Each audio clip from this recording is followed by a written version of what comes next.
Hello, everyone.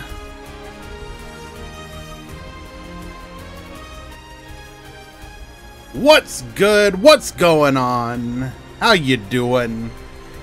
We're here for a little post-ban list Russian. We may not have any new specific cards quite yet. However, we do have the most recent ban list, more or less in effect. We will be using unlimited duel rooms to allow people to use the changes to the dragon deck specifically. We have the nerf to Royal Rebels and the buff to the Dawn deck. So we're here today to see what's the meta like now.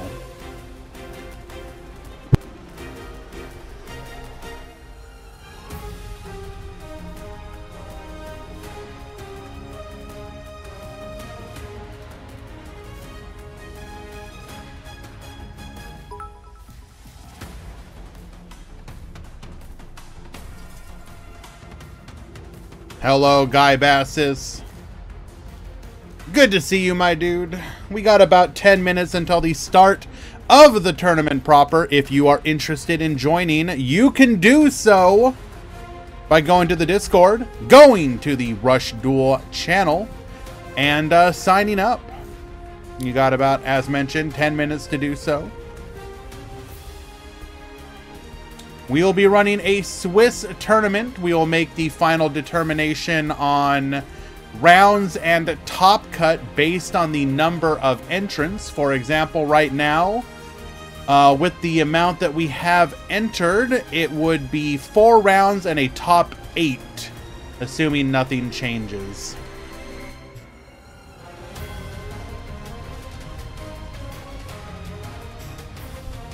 Can I tell Dr. Dinosaurio that he's heck of cringe? Well, you know, I think I just did, Dr. Dinosaurio. You might want to work on that, my dude.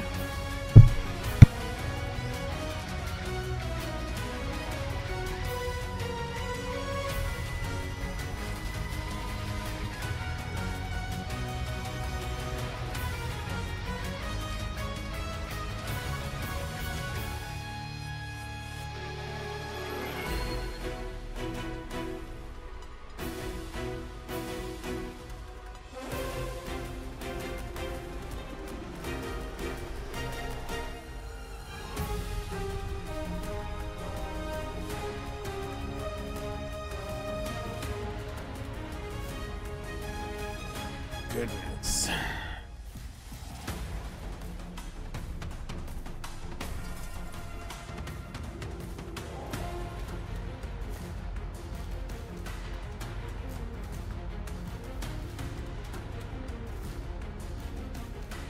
Now, as previously mentioned, for Rush Duel players, we have the unlimiting of Piercing Dragon Bunker Strike, which is probably mostly irrelevant. We've got the unlimiting of Sports Dragon Pitcher, which is probably actually relevant, specifically for the Resonance deck, but opening this up as an engine again in general is going to be really nice. While it is only 2 to 3, it is a level of consistency that should not be discounted. With the unlimiting of the deck in general and the nerfing of Royal Rebels, there is a strong possibility that Resonance can return as a strong contender within the meta itself, as we saw it continuing to have some place in the meta even during the winter months when it was first receiving its major hits, just because of the power of its attack boost plus access to Dragius plus access to Dragonic Slayer's free back row pop.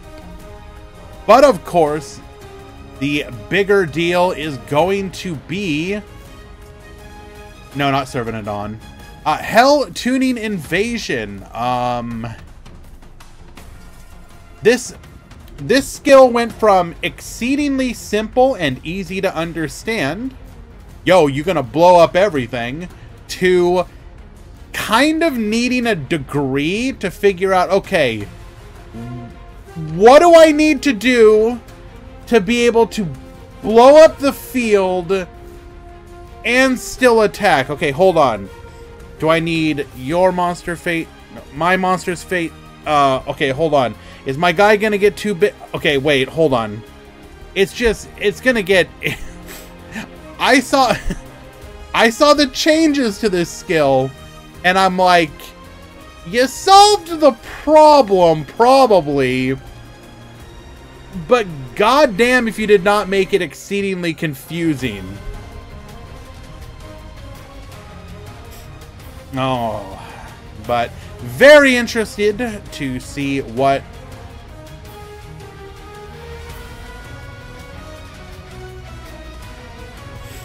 One second.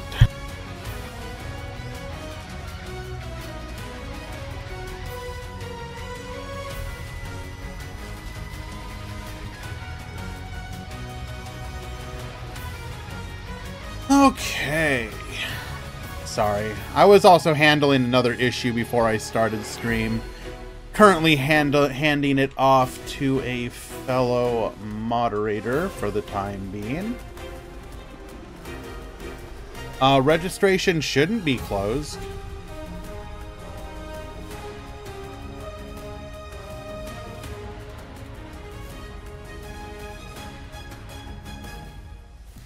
Like, if you're...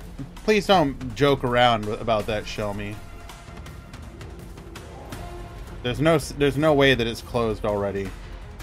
I had somebody sign up just like 8 minutes ago. And... registration settings. Yeah, 11 o'clock for me, so that's 5 minutes from now.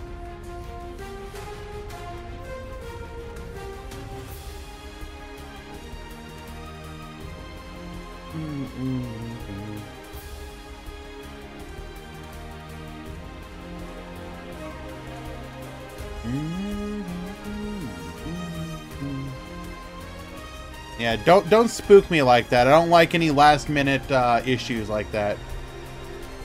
And no, Elmaz, you were 20 minutes ago. See, I don't know if that means like are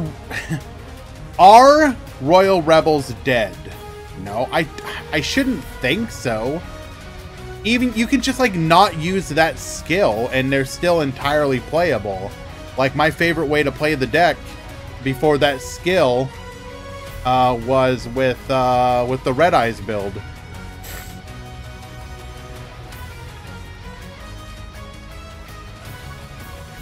I mean, who knows? We're here to find out.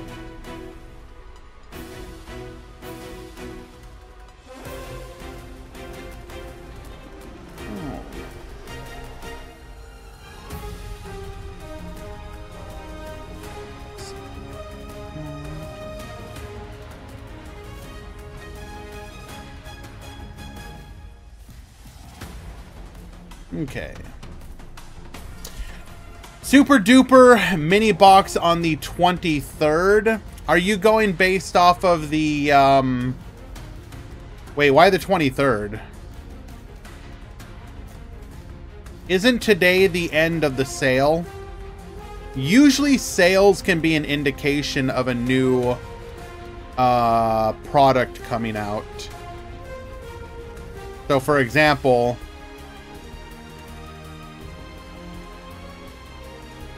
speed? What? So, for example, 72 hour sale. That tells me we might be getting some kind of product tonight. So it could be a structure deck. It could be nothing and just another sale. That's possible. But my guess would be potentially another super mini. A structure deck? Surely something. Save the speed box for the end of the month with Dennis. Put out something for speed now, possibly.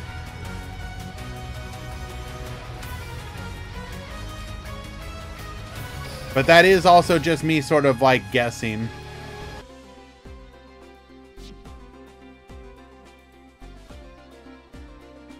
Hello, Twitch Pro Fear. Thank you for the kind words. Nail rerun is on the 23rd. Sure.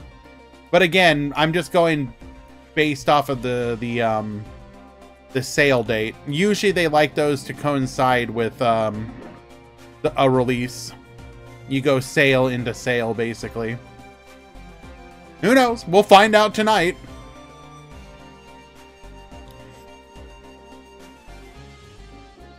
All right, we're just a minute shy of the start of the tournament.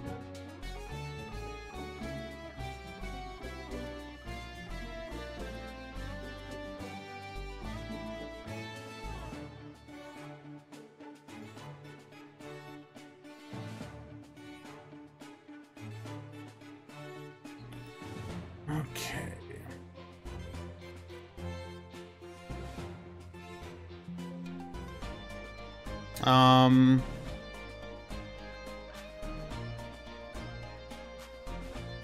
I'm confused.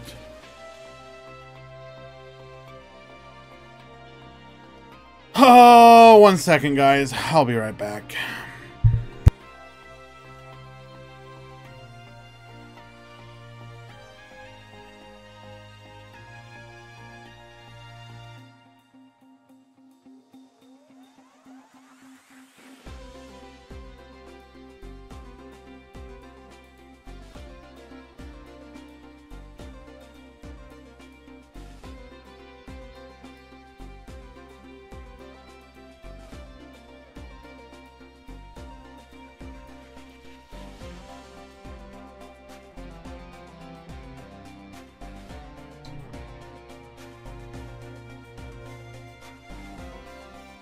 Hey, why did it drop people early?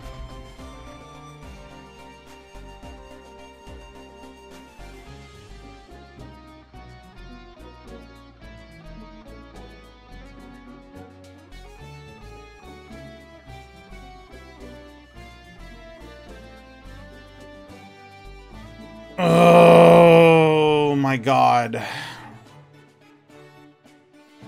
They registered in time, but it didn't add to them.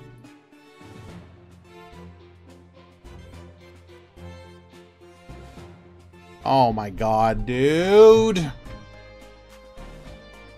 Why would you do this, Start GG?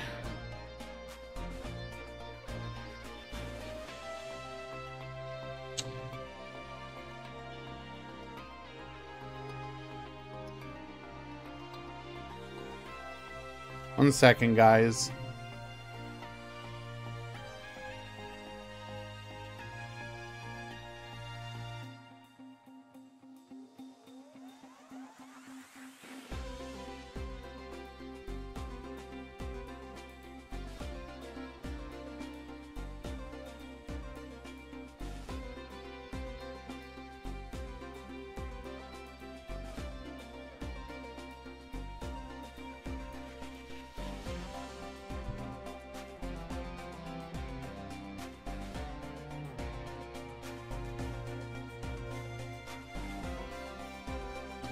Shelmy and Samir, you need to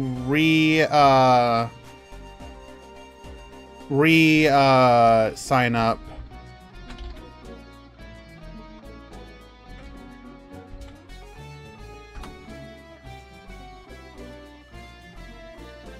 Re-sign up right now, please.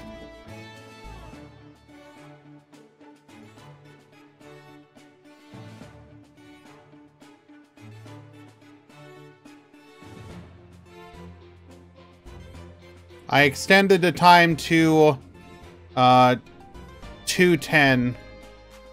Please sign up immediately.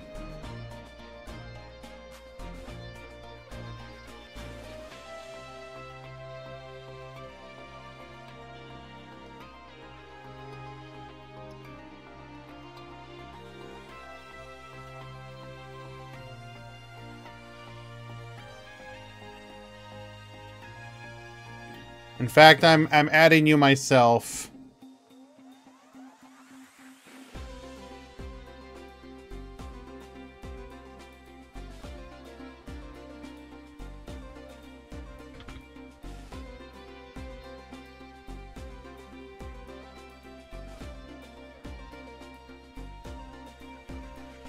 Profear, calm down.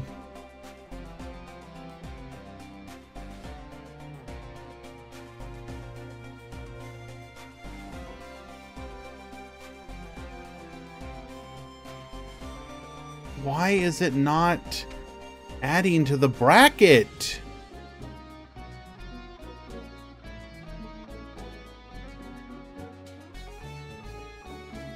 Oh my god. So Samir has been added to the bracket, but Shelmy hasn't, even though he's verified. What is this doing? Sorry guys, I'm complaining because this is really annoying.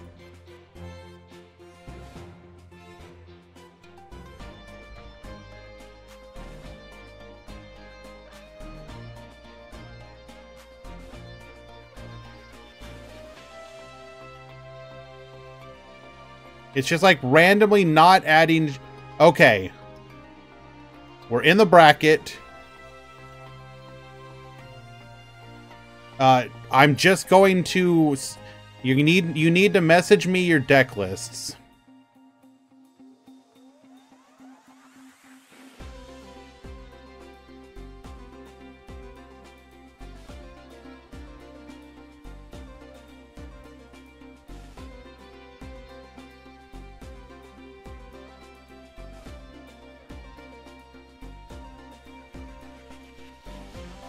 Also, every single time.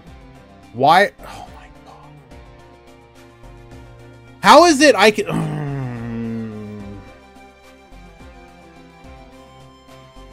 Hamid. Maybe you missed the part where I explicitly said this is a Rush Duel tournament. Do not submit a Speed Duel deck. And you proceed to submit a Speed Duel deck. Now, I do understand that this may be difficult to understand, you know, because, I got nothing. I don't understand how you do this every single tournament.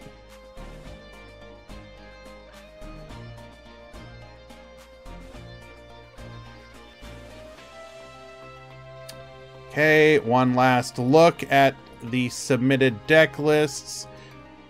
Oh my god, it's fun.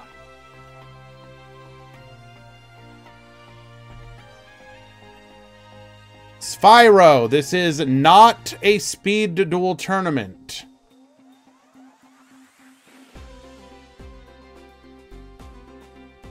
Leo Das, this is not a Speed Duel tournament.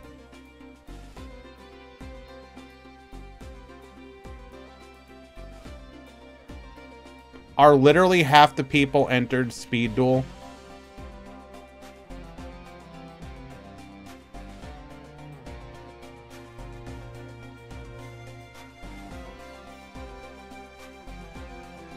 This is unbelievable.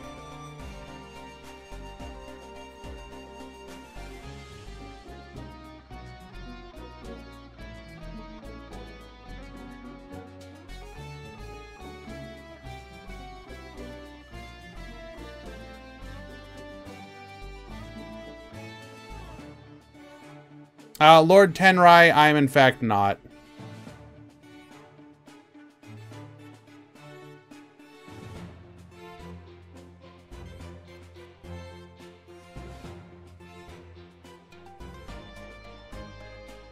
I'm pretty annoyed. Oh no, it's just people making running this tournament way more difficult than it needs to be. Like, I just had to drop like a third of the people entered today for being Speed Duel.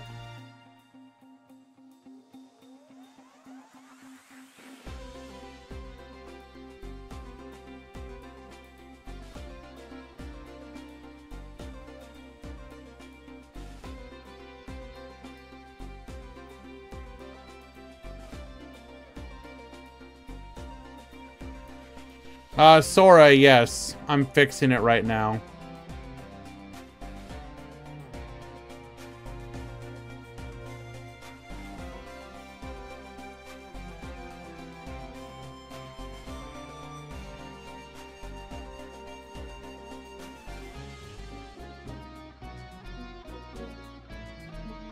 Serena, why do you think there would be a breakdown?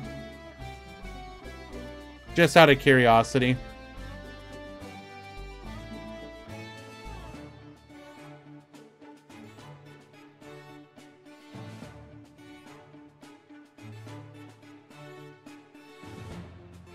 All right, starting the bracket.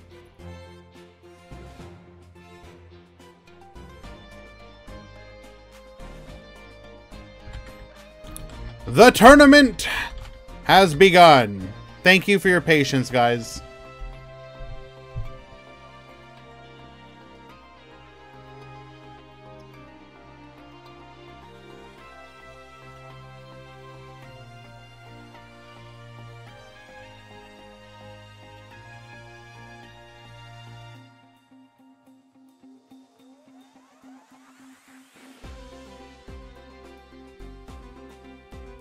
Okay. Absolutely, Lord Tenrai. You know I love this community. How many people? I think is 23 in today's tournament. So we are going to do 4 rounds, top 8, I believe.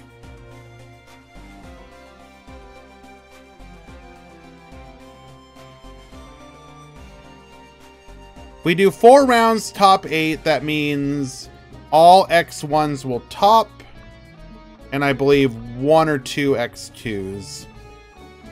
It should be 1. Good Wolf, yes. Today is Swiss. After last week, we decided to ensure that no matter what happens, we will not do the conversion to single limb. It'll always be Swiss. That just means I have to tinker with the rounds and top cut to make sure that it's something appropriate. So for example, with today, that does mean that you need to go essentially X1 to guarantee top. Unlimited rooms if needed, yes. Which should realistically also update your client. Be sure to update your client.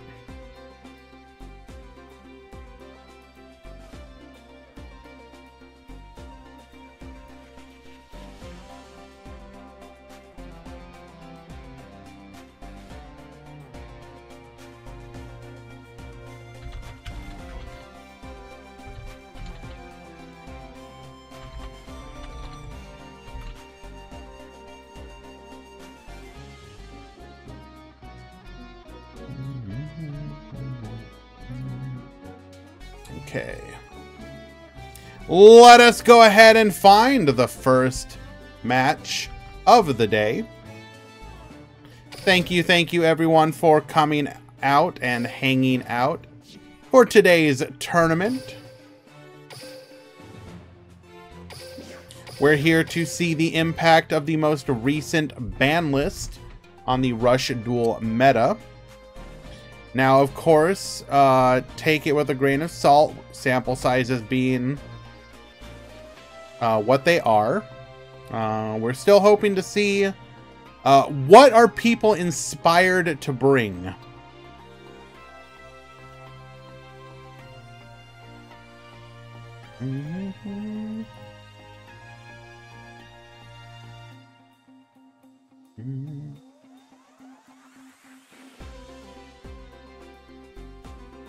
Okay. Just waiting for the opponent to show up. Okay.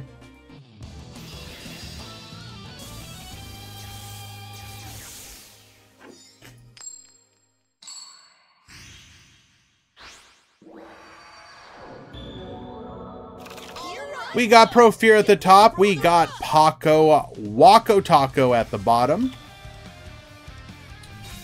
We're going to be seeing Paco going first here. Set 1, set 2, set 3. Leaving 2 monsters or 2 cards in our hand. Most likely monsters. At the top, we're going to be seeing what looks like most likely a Harpy player. Double Speedy Performer, boosting a single Speedy Performer up to 1200. We're then going to normal summon out the Harpy Lady Sisters R, activating our skill here. Going to allow us to flip one of those face down, face up, so we can get in at their life points. We are going to be able to go for a full clear here, dealing 1600 damage. Double Sports Dragon Slugger in the graveyard, ready to be used with the pitcher.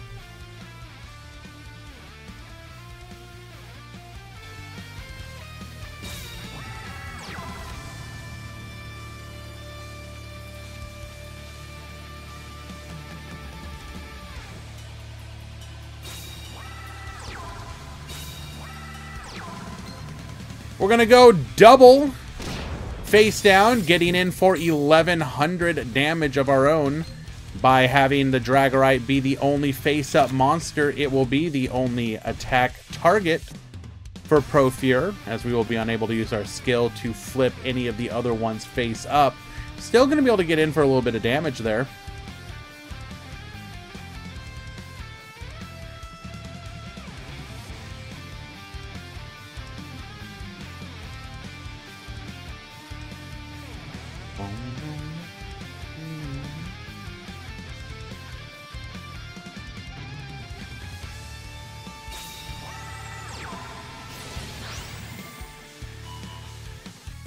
Do we have anybody on the new Dawn deck? I am very curious to see.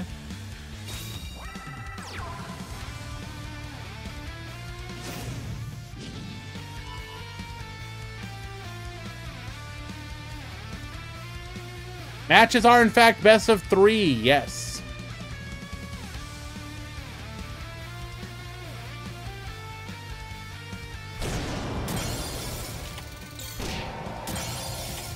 We are going to be able to get in for a little bit of piercing damage on top of our Harpy Lady Sister R's boosted attack. Up to 3 back row now. Paco really going to have trouble chewing into this board. What do we got? Can we finally start making some plays? Slugger effect, going to be able to bring out the pitcher.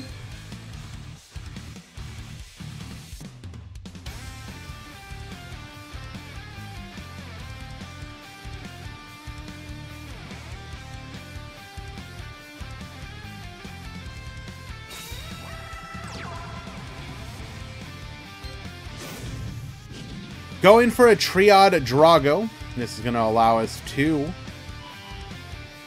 draw a card. Likely drawing for a boss monster here. No. Just boosting the Slugger here. Interesting.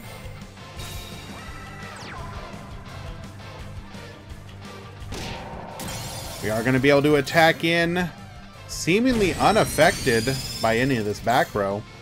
There is a delay now. Recital, gonna go ahead and protect the Faithbird.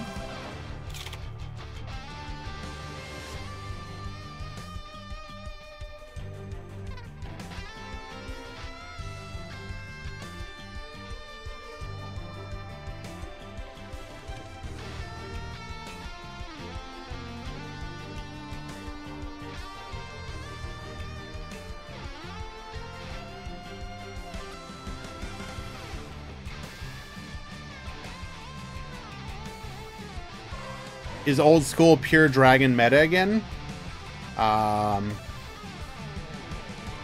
We're hoping to find out here.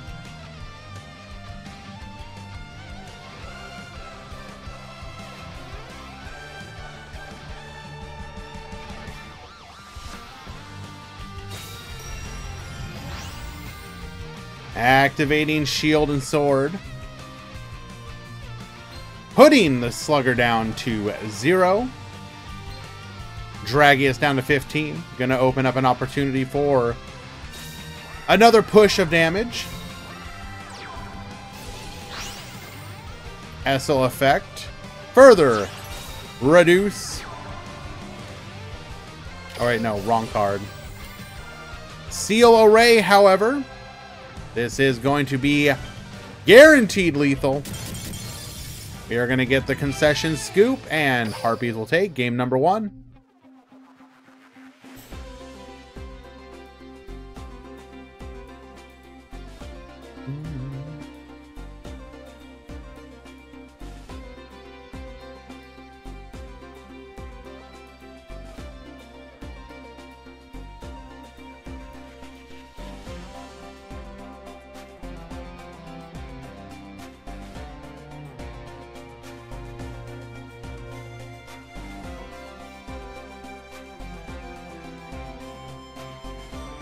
Any Burning Abyss today? Thankfully no, because that would be an illegal deck list in a Rush event. Hello, I see you.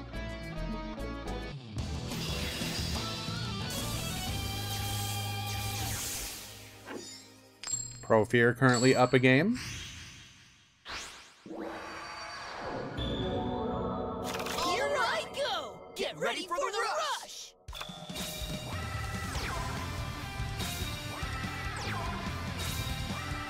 Paco once again going first. Gonna set 3. Ooh, goes for a double tribute. Sets another. Wants a full hand on the following turn.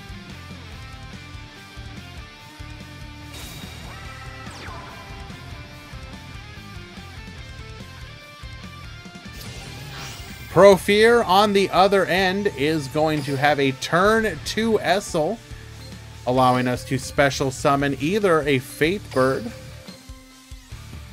or the Striker or Pitcher.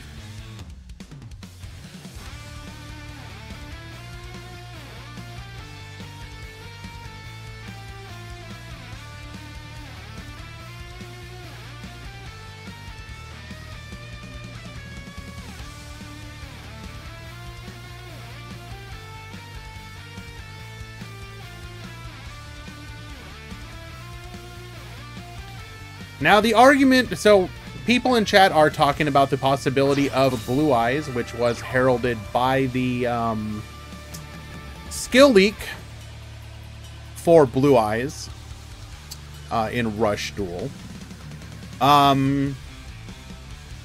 Even just a couple months ago, its inclusion would probably have been seen as problematic just because of its extremely high attack being very difficult for a lot of decks to out.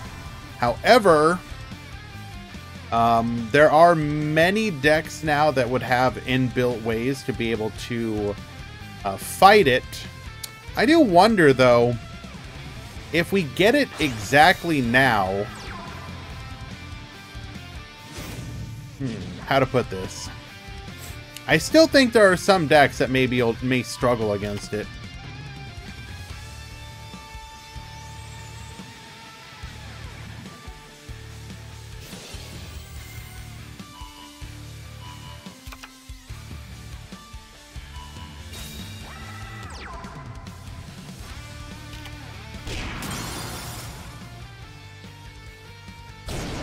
We're gonna get in for 26 over the Phoenix Dragon, putting Paco into the back seat as we go into turn number 3.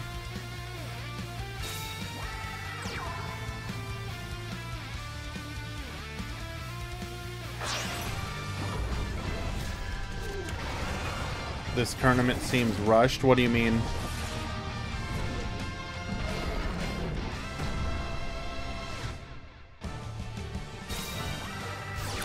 Bring out Dragius. We're going to activate Seal Array. Get reducing.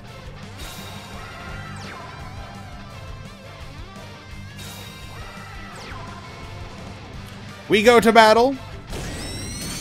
Attack 1, attack 2, the counter attack. Fairly strong.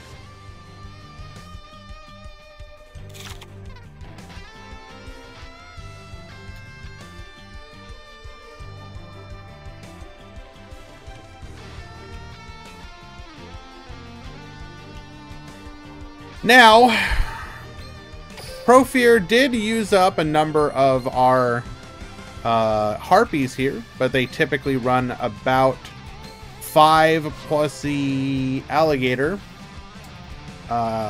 which would give us at least 4 other ways into being able to contest the Dragius, outside of also using the talismanic seal array.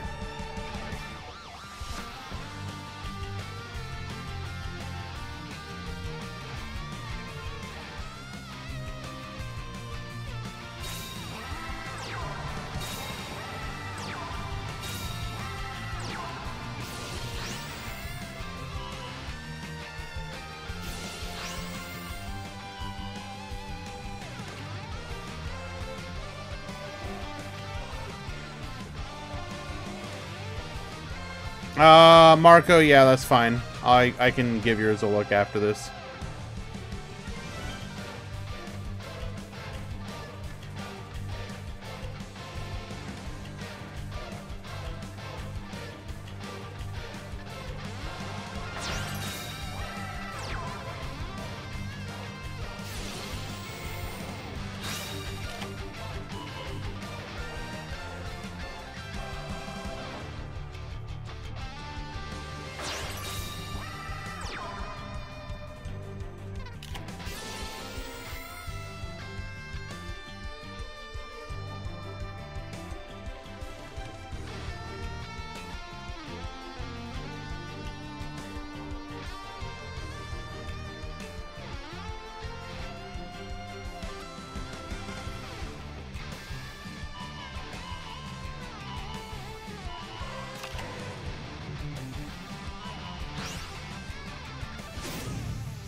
I apologize, guys. 1 second.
Hey, Icy. Sorry, guys. I'm distracted by something here. I'll be right with you again. I apologize for the lack of commentary. Here I go! Get ready for the rush!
All right, guys, I'm really sorry about that. One of the issues that can come up when you have multiple responsibilities. So yeah, what we saw there was the new... Actually, no, that was just an aggro deck using the zombie engine. Very swiftly crushing the dragon opponent on the other side. Now, Elmaz was on a slightly bigger build, so might had some measure of inconsistency, but very strong showing from Marco's aggro build. Why don't we go take a look at a Royal Rebel deck?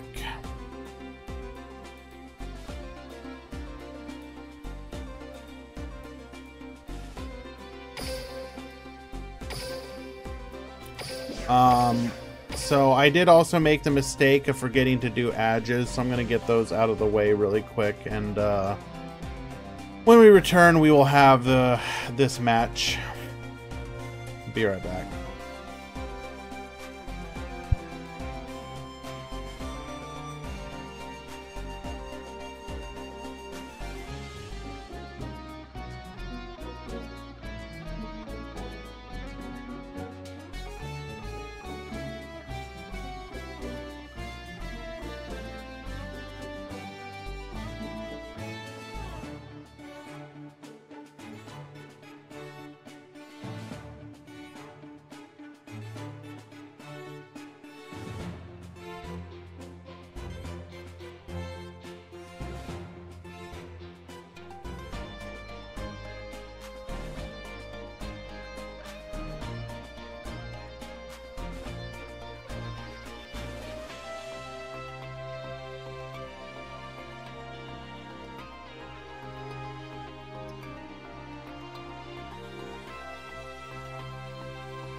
Okay. Sorry about that. I should be back now. Thank you for your understanding, guys. ICU, thank you so much for the 5 gifted, dude. I really appreciate yours at 6. 5. We also have another one that I didn't see. I'll get to you guys in just a moment. Thank you so much. We have Sora at the bottom. We have Tackney at the top. This is going to be Royal Rebel versus Spellcasters, wiping the field here, but because we only had one monster and the widespread ruin, we're going to be able to go for the counterattack OTK. Tackney Frog losing game number 1. Now, game number 2 was a spectator bug, so we will be going to a proper game number 2 here.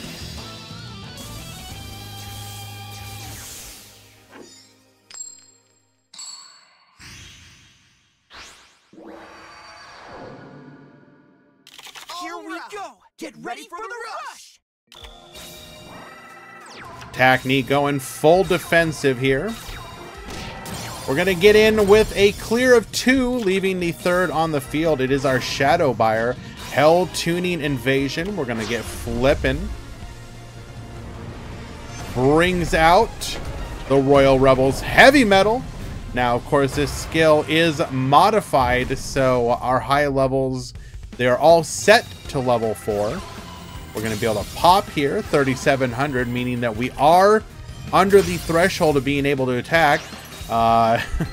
Once again, Widespread Ruin is going to protect us here, allowing us to grab now a copy of 7's Road Magician with the 7's Excel Road. Only a Shadow Buyer and 2 back row to protect us. We're going to be able to potentially get in for some big damage here.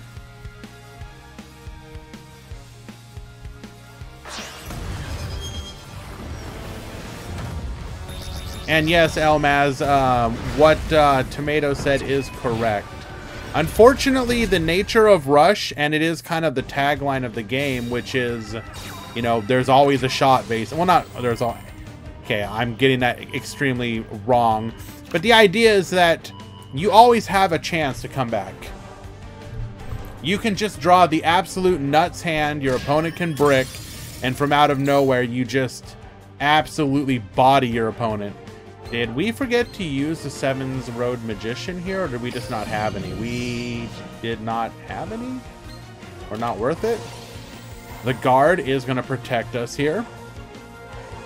For some people, that is the appeal of the game, you know? In normal Yu-Gi-Oh! In speed duels, there can be certain matches that essentially become unwinnable. And while that can also technically kind of be true in Rush at times, on the other hand, because you get so many resources, the opportunity exists for you to be able to stage a true comeback. Oftentimes what ends up happening isn't so much that you can't like build a board again, it's that your life points are a true resource. You can only afford to take so many uncontested hits from your opponent.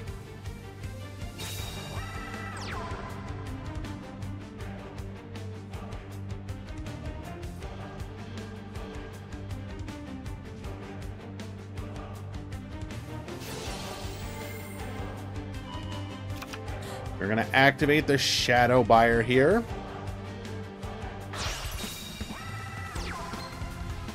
Going for the Heavy Metal. Does not activate the skill here, so we are just going to be able to pop and attack. Getting in over the 7's Road Magician, but because we leave the Torna on the field, we have an easy way of overcoming our opponent's defenses. Hello, Drewy, by the way. Oh, yeah, Brad's playing in today's tournament.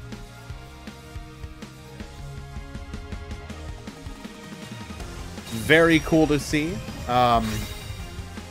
Was actually talking with him a little, about a day or two ago, specifically about the state of Duel Links competitive.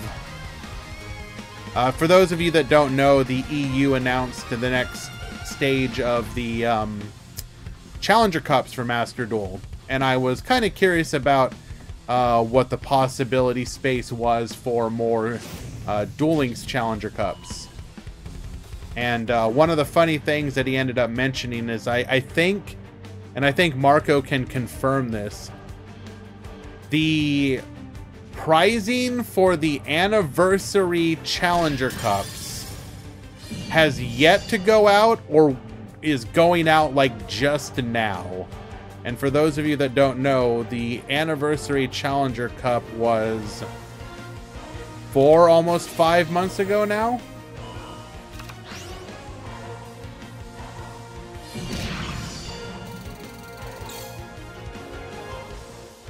We are going to be able to keep ourselves alive with this King's Majesty. The pricing for the November rewards wasn't shipped yet. Oh, so has the...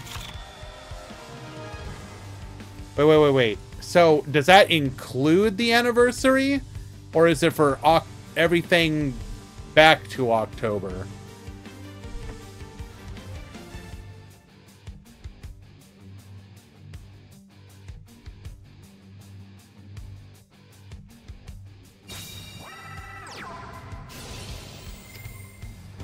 I understand that there can be a delay in that stuff, but that is kind of wild to think about. Because, I mean, so some of the prizing for the new stuff in the new Master Duel Challenger Cups does look pretty neat. Like, I think for the 512 tournament, they're like doing what? A computer? We are going to get the honorable Sudoku here. Sora takes it. Well done.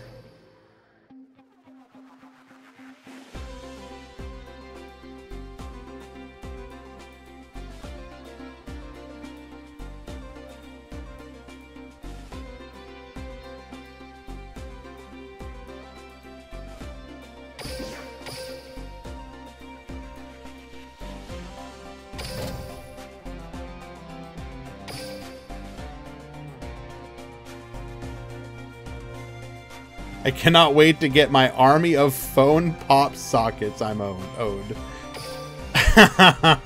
So what I was going to say, though, is like...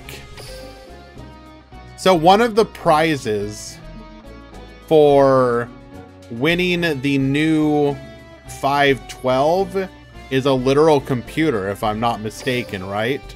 Now, I don't know the quality of the computer, but it is supposedly just like legitimately just a computer. And when I saw that and I heard how long it is taking people to get the rewards, there was a part of me that was like, so is it possible that the computer will be outdated by the time that people would get it?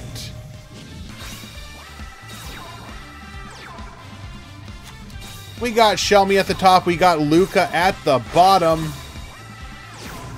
We're going to go for the Dragonic Slayer double attack on the Twin Edge Dragon. We're going to be able to full clear here. Passing back to Luca, maximum overload, allowing us to reduce attack in with our Magnum Overlord piece. Some people move from their homes while waiting for the rewards. That is absolutely tragic. We really just left this in attack position, huh? All right. Yeah, we definitely have a couple people with dragons. I haven't had an opportunity to do the breakdown yet, but I've seen a couple. I will get that breakdown done in just a little bit. Actually, it does look like we might be coming up to the end of the round, and yes. Go ahead and announce to the Discord. Round 2 has begun. So we'll probably hop out of this one in just a moment.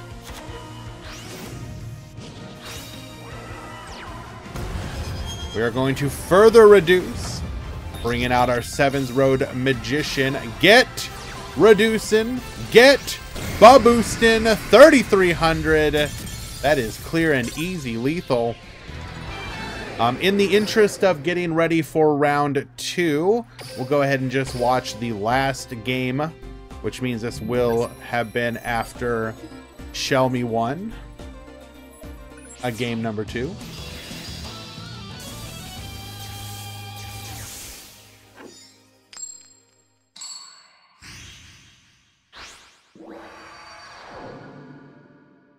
Here we go! Get ready for the rush! Pretty sure for Duel Links they had a big 256 player speed and rush tournament scheduled for December. They did the speed one, but rush had so few signups they delayed it to January and then replaced it with the anniversary tournaments instead. I mean, unfortunately that doesn't surprise me. I mean, we've kind of seen that being mirrored in the community's attempt to get tournaments going. You know, I've personally voiced my frustration, not at players obviously, but just at trying to be able to get the competitive scene into a healthy state. Because here's the thing, even if your game is relatively small, as long as you can find a healthy balance for the people who are interested in it, it can create a fun, healthy, and engaging environment for people to partake in. I mean, there's any number of mobile games, for example. Yeah, this is a hell of a comeback. Going for the maximum overload here. Get reducing. We do have the Torna. Reduce further. Bring out another Torna. We're gonna get flipping Baboost, and that's gonna be able to be lethal over. Luca will take it. Hello, Whistling Bird. Not too bad. I think we had like 24 people, 23 or 24 after dropping all the speed duelists who couldn't read. So we will be doing 4 rounds into a top 8, which will ensure that all X and 1s will be our top placing duelists. Let's go ahead. But yeah, so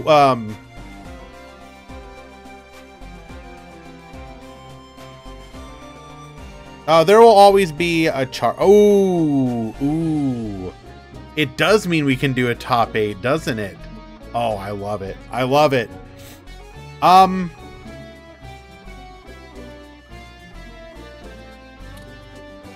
What was I going to say, though?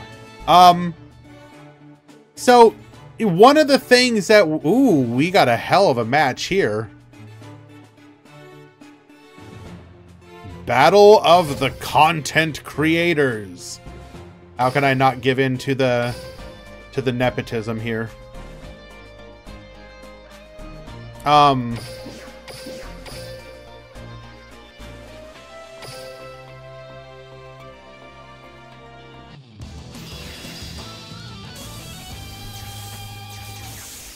We got Brad at the top, we got Tomato at the bottom.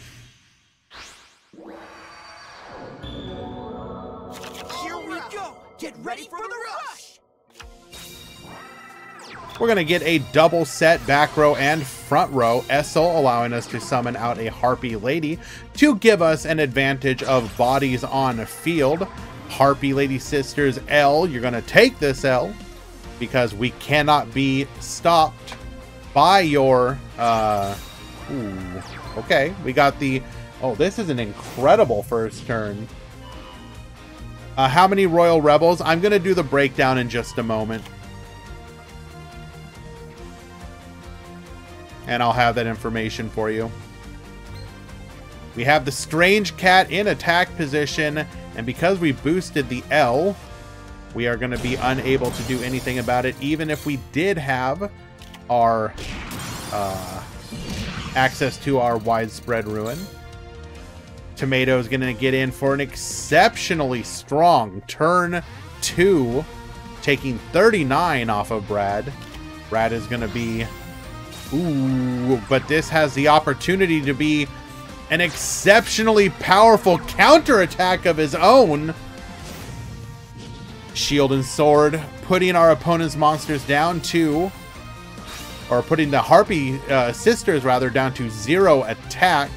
We're going to be able to go for a Sevens Road Boosted Witch alongside the Sevens Road Magician themselves.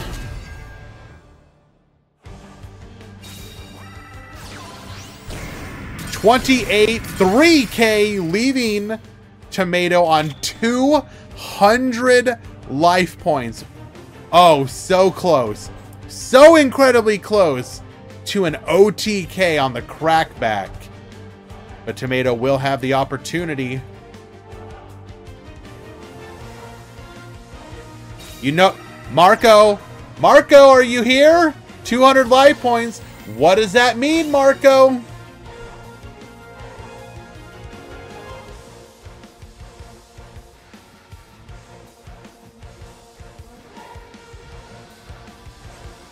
That's right. Sparks for game.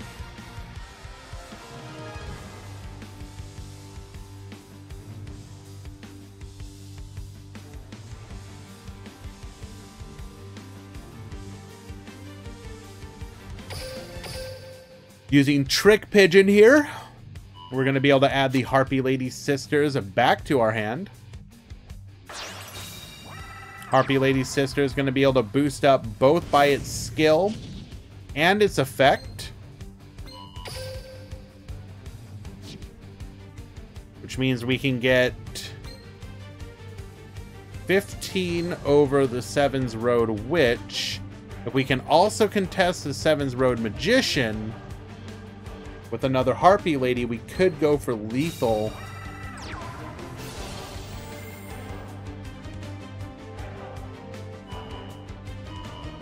Or we can just boost here. Okay, sure, sure. This will be lethal if it clears. We have the Widespread Ruin. Instant surrender. Brad will take game number 1. The power of spellcasters.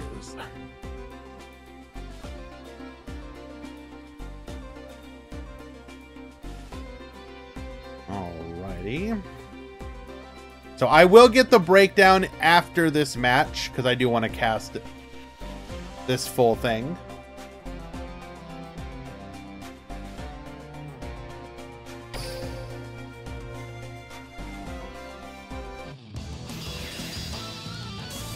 The power of widespread. Hey, it is what it is. Yes, I will. I'm gonna do the deck count after this match. 3 back row, 1 monster. We have an Essel once again, allowing us to get... We do not activate this effect, though. Interesting. Why not? Oh, we don't want to... Our hand is... we want to clear up our hand.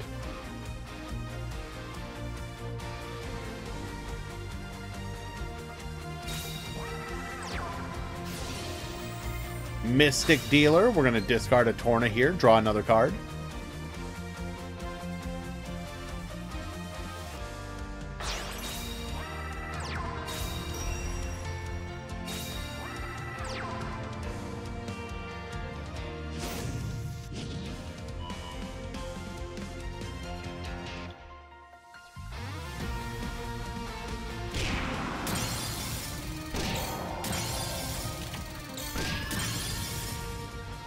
Clearing the field, getting in for a little bit of damage. We are still backed up by 3 back row here.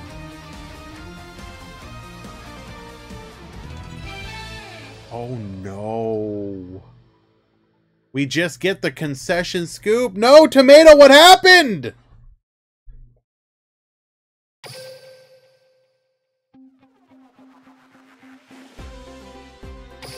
All right, Brad will go undefeated into round 3.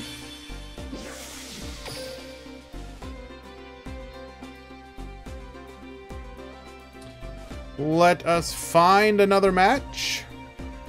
And once we get this going, I am going to do the breakdown. So we're going to go a little quiet for just a moment. We have another newly buffed deck, though. Ooh, I kind of hate to spoil myself on this one. We should be able to do the breakdown quickly.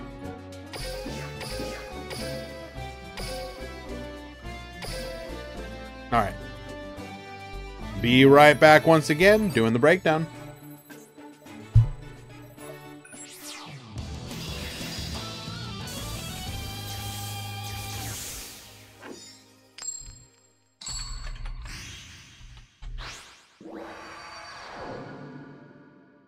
Let's go! Get ready for the rush!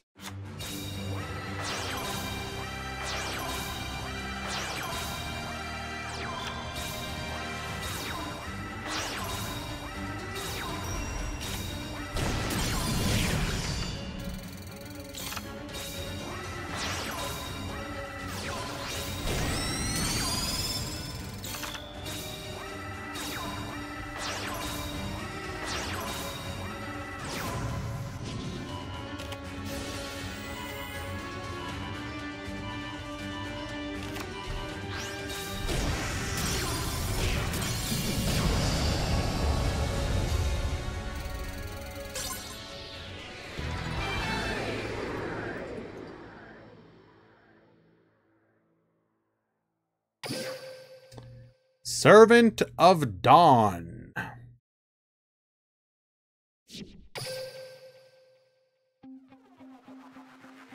Newly buffed, and we have a mirror match.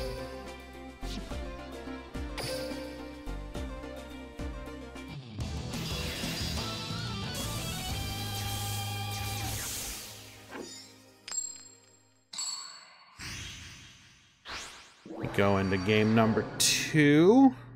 Let us begin. Get ready for the rush.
Okay. I actually have a fairly distributed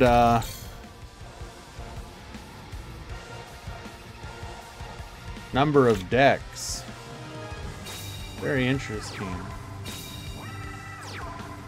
I mean, obviously there's not, the sample size is small, but it's still very interesting regardless. Because it'd be very easy for you to have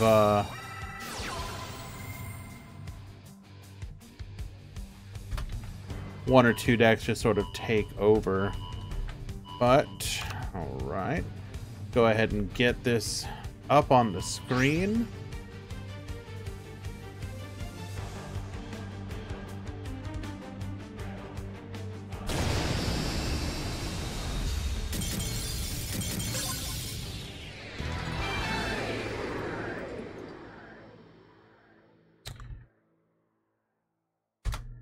Okay.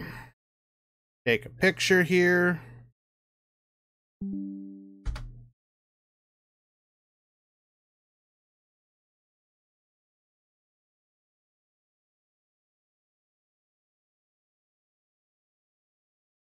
Go ahead and save here.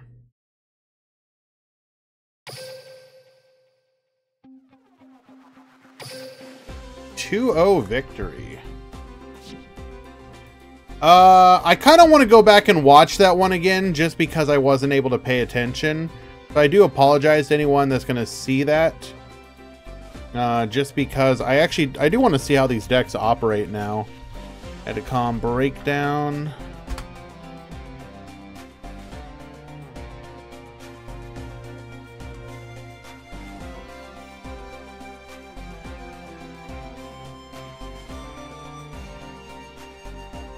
Here is your breakdown today. We had 4 dragons, newly buffed, 4 harpies, 4 maximum Ragnarok, 2 Servant of Dawn, 2 spellcasters, 2 thunder, 1 aggro, 1 beyond curiosity, 1 maximum overload, 1 royal rebels. So yeah, I apologize guys. We're gonna watch that last one again.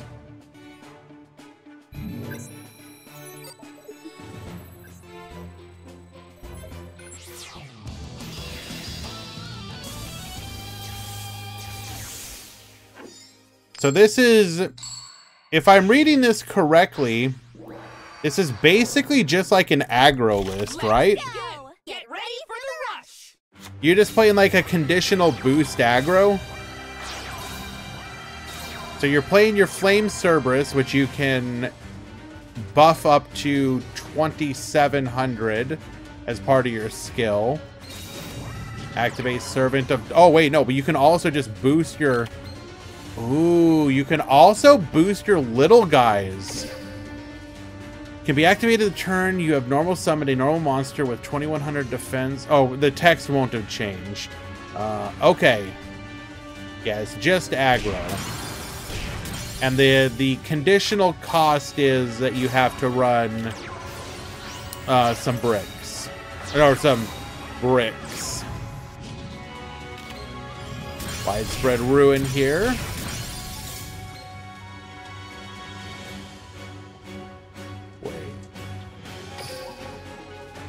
Did we boost the King of the Gazelles up higher than the Flame Cerberus so they died? That is hilarious. Going for the Silver Wolf here. Silver Wolf number 2. Talismanic Seal Array. Get reducing. Attack in. Bringing our opponent down to 2400. We're going to tribute over 4 the Flame Cerberus. Get in for 14 of our own. Silver Wolf reduce. Into another Flame Cerberus. Into another Flame Cerberus. Vorse Raider going to be able to boost up to 2500. We will be the one to fall to the widespread. Still getting in to put our opponent at 100 life points. Paka Paka Chew, add the Gazelle back to our hand. We got Dragius. Ooh, this is a good counterattack, though. Neko Gal number 2. Is that the other tribute summon of choice?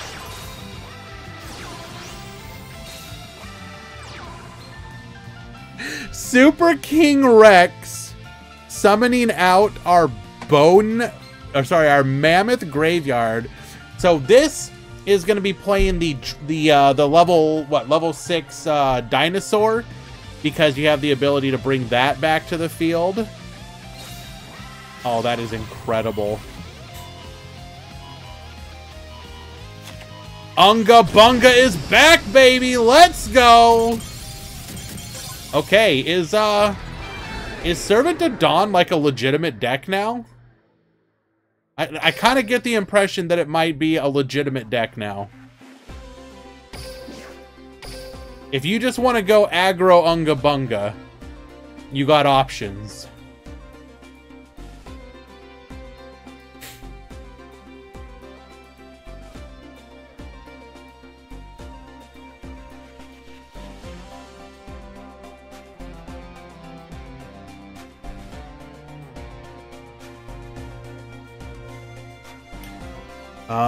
Can we watch... Someone wanted to watch the Royal Rebels again. Is that possible? No, they DQ'd. So they are out.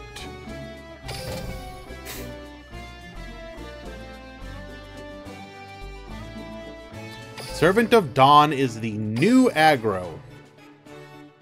So you are changing your deck up ever so slightly. Well, not so slightly. You are changing up your deck to gain reoccurring attack boosts instead of stuff like Hammer Crush Deal.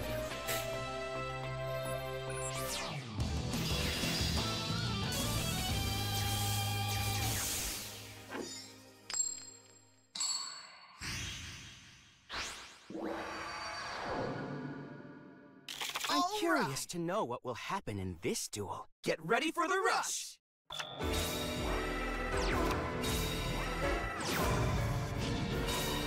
Okay. Full defensive here. Only a single monster on the field. It's the Belsectical Mani. We're going to go Stormbolt Destroyer, bring back our Angular Coilfish, reduce our opponent's stats, getting in for a whole chunk of damage. We're going to use Maximum Ragnarok on both of our monsters. This is going to be a double summon. Boost on both of them, allowing us to get in for a big crackback of our own. Shield and sword, putting our opponent out. Yep, this is already over.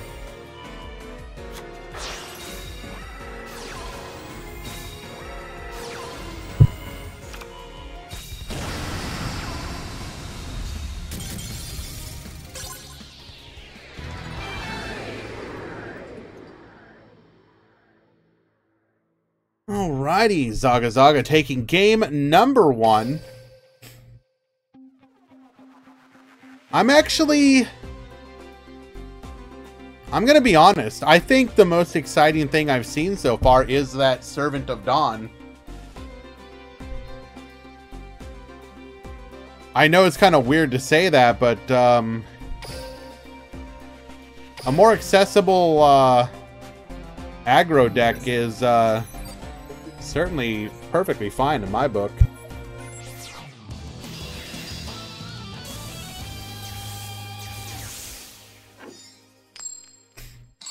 Shield and Sword can be such a brutal card. I've noticed a lot of Rush monsters are specifically designed with like really low attacks.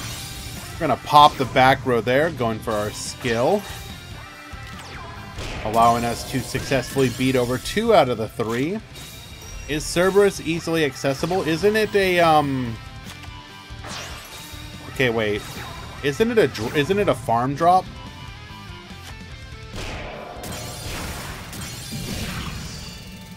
Am I misremembering? Maximum summon! Bring forth Idrago,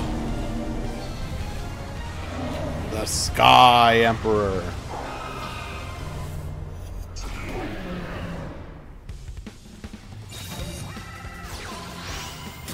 We're gonna pop here, go for the Seal Array, get reducing.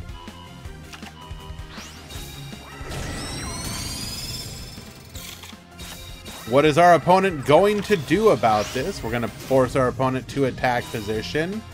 Get reducing, attack in, and that will be lethal. I heckin' love big cybernetic Nordic maximum dragons.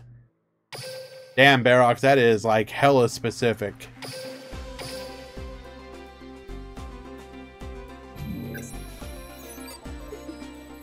Yo, what up, True G-Doc?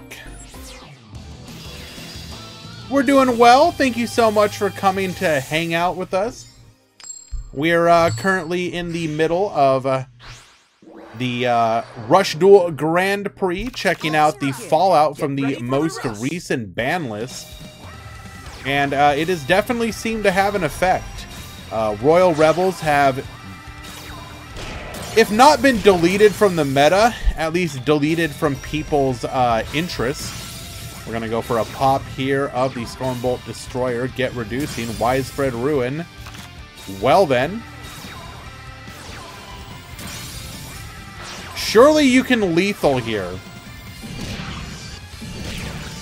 We are unable to put lethal on the board. Dog, there ain't no way! Bro. There's always a chance, baby!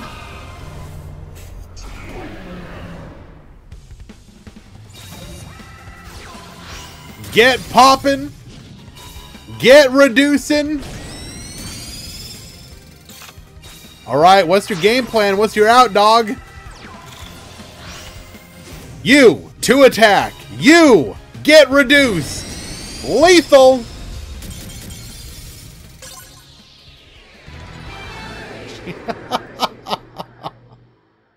Oh my goodness. Speaking of Fallout, have you seen the new series? I have watched most of it and spoiled myself on the rest until I can watch it.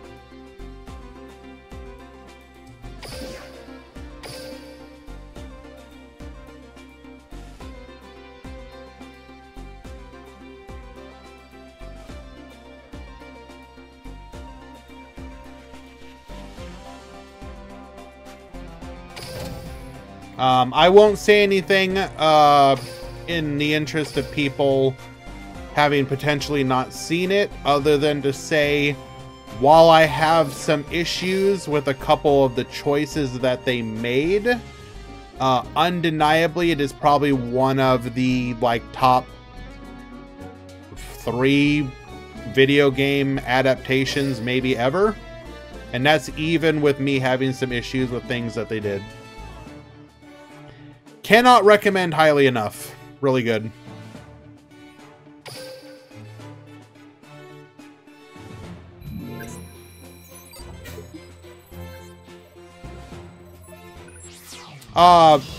The Fallout series on Amazon Video, based on the Fallout video game series.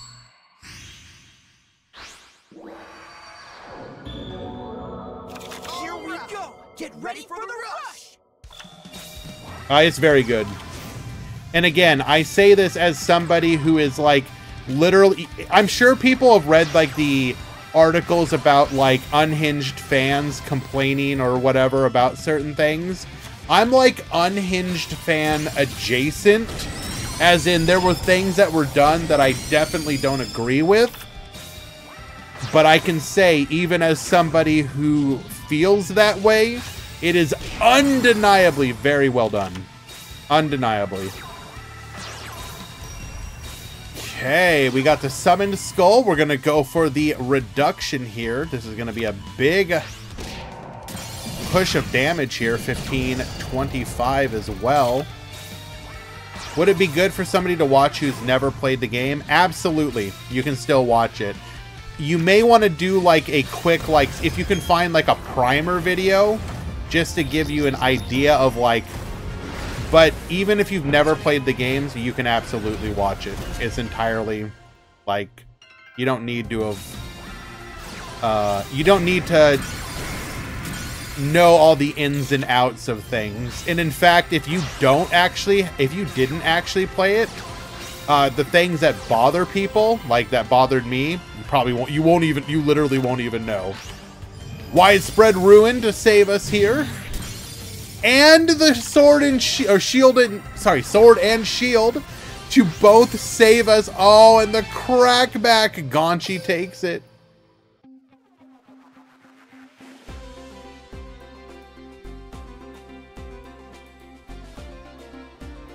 I'm still sad about the Halo show. I mean, yeah.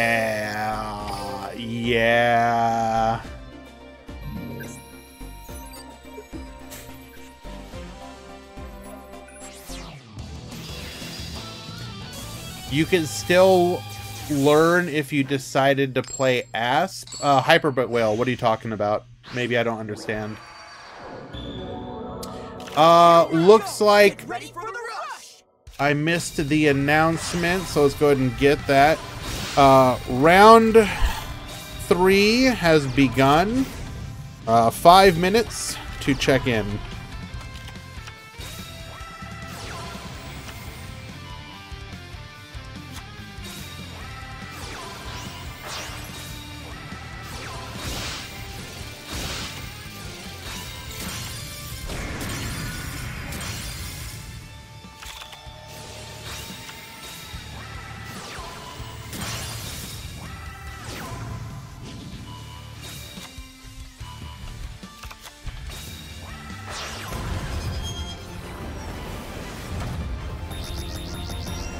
Okay.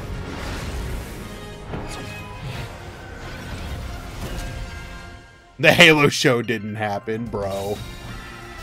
Alright, Seven's Road Magician. We're going to get in for 2,400 on top of that. One back row here, Hammer Crush deal. Goes for the shield and sword. Tributes over. Unfortunately, this is a really bad position to be in. Torn is going to allow us to out this Seven's Road Witch into an Seven's Excel Road. Talismanic Seal. Don't even need to put it to defense position. Hey, Easy. I have good news for you today, my friend. Today is 4 rounds. Top 8. That's right. That's right.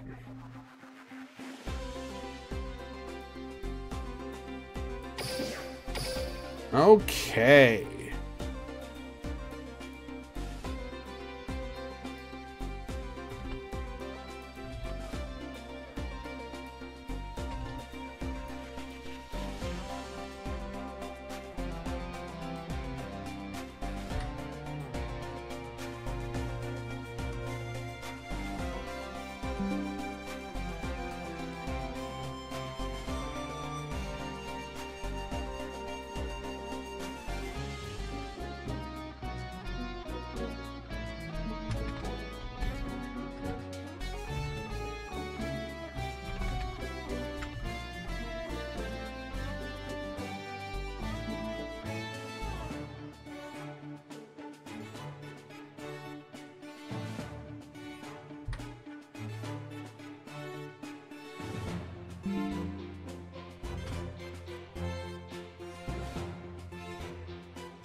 Okay.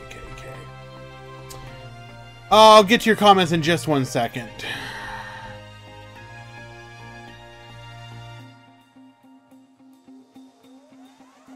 So, what round are we in? We are currently in round 3. What do you think of the Rush ban list? I think it was fine. I mean, here's the thing. The Rush ban list doesn't have a lot on it. I think the skill change was fine. No other skill is truly problematic in the way that the Royal Rebel one was. So not hitting anything else, I think is perfectly acceptable. I want to watch more Servant of Dawn. As far as like the cards on the limited list, like I think technically they probably could have taken well,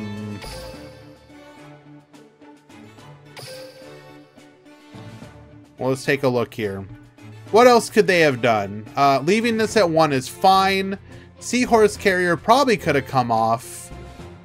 Beast Gear Trike Fox could probably come off. Call of the Earthbound.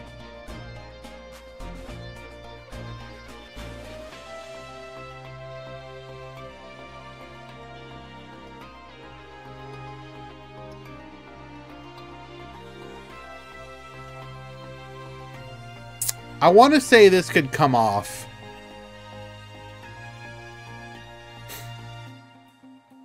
I would actually be really curious what the meta would be like if Call of the Earthbound was not limited.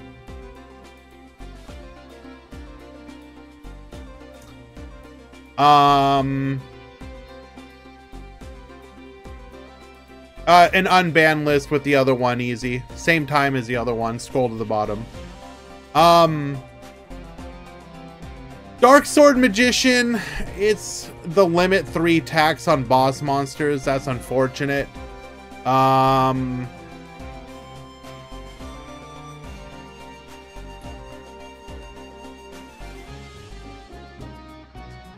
I just say that I hate that this is on the list just because of Dragius? And I'm going to go further beyond and say this could probably come off.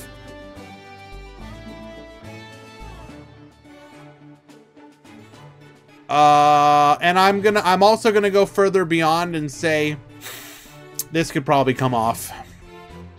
Maybe I'm wrong, but I don't know. Yeah, the list was fine.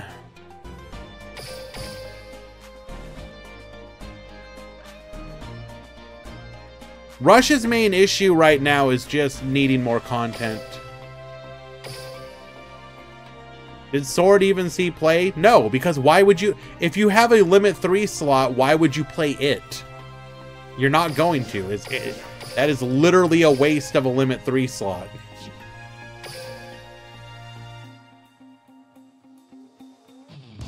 Do I think dragons will do anything now? Nothing like major. I think they'll be good, but I don't think they're going to be like the dominant force of the meta. I think they will probably be like... It's hard to call things tiered in this game. It's like a tier 2 deck again, basically. But I don't know if it's like, or maybe it'll be tier 3.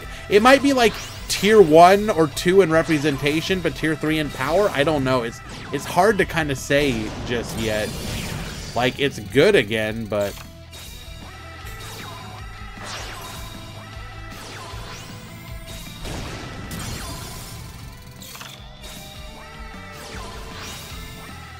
Okay. Oh.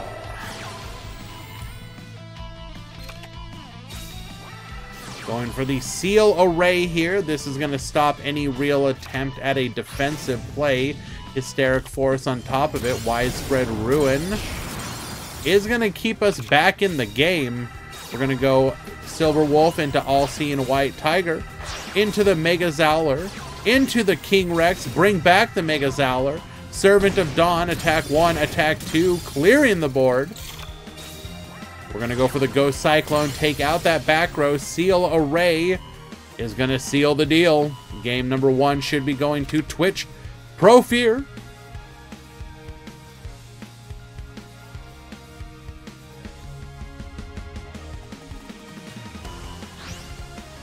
Scroll back up again, see some of the conversation that's been going on. The fact that people who made it cared and didn't completely butcher the source material makes me happy. So I already commented about the Halo TV part. Yes, G-Doc, I will say that, like, a lot of my personal feelings hinges on what happens in a theoretical season 2. Because, like, there's, like, the status of a major faction, for example, that's left kind of completely in the dark, that has me just going like... And the location of something that's very important, randomly changing. Hopefully that's spoiler-free enough.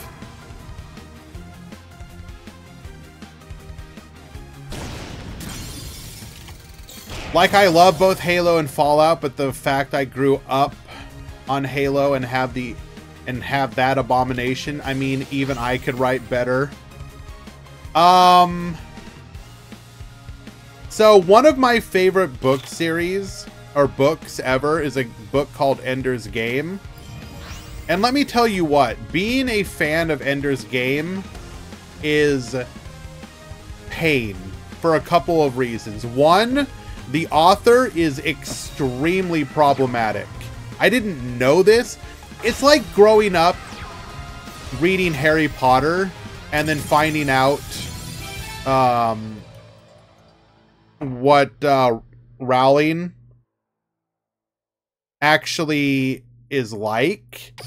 And so you can appreciate, you have to like really lean into the whole concept of death of the author. And just accept the work for what it is. And so I do. The movie came out for Ender's Game, and it's okay. Like, it's not bad, but it's also not great. And unfortunately, it's also in this situation where, like, it didn't do well enough to ever have more done. So you're left with, like, the equivalent of a forever cliffhanger, which is also real unfortunate. So we have Pro Fear currently up a game.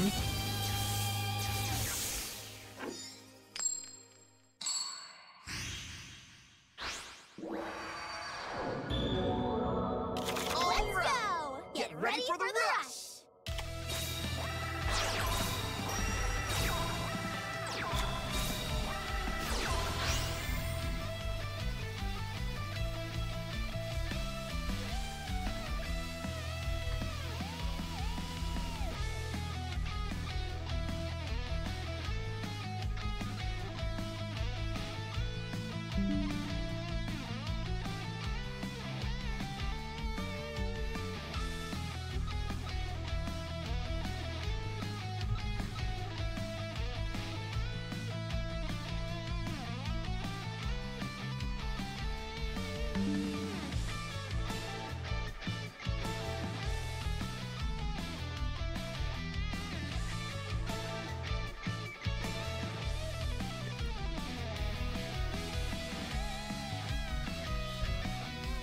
Okay, okay, okay.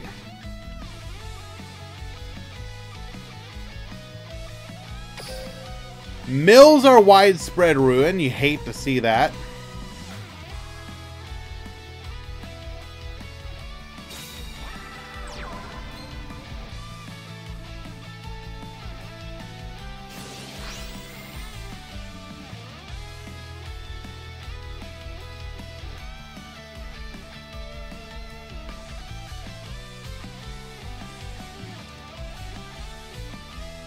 Roa Cassidy theme songs hit. Yeah, they're all pretty good. Agreed. Can relate. Had a few things I've enjoyed that were the exact same. Hopefully someday we can see what we want out of the series. Yeah. Unfortunately, a lot of times they get like their one shot and that's kind of it. And you just have to accept it. And then love and appreciate.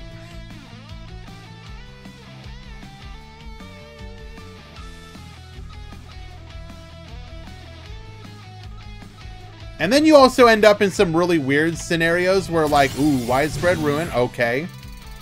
Ooh, and this is going to be big crackback for Manarchist. We're going to be able to put in some serious damage here. The Mega Zowler, able to protect itself. Going for the Paka Paka Chew. Do we have the big dino? Yes, we do.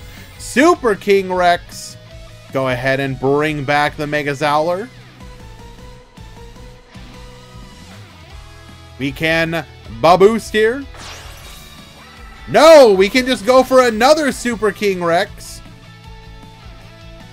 Bring back the Mega Zowler. Servant of Dawn. Boost. Oh, Jesus. Yo!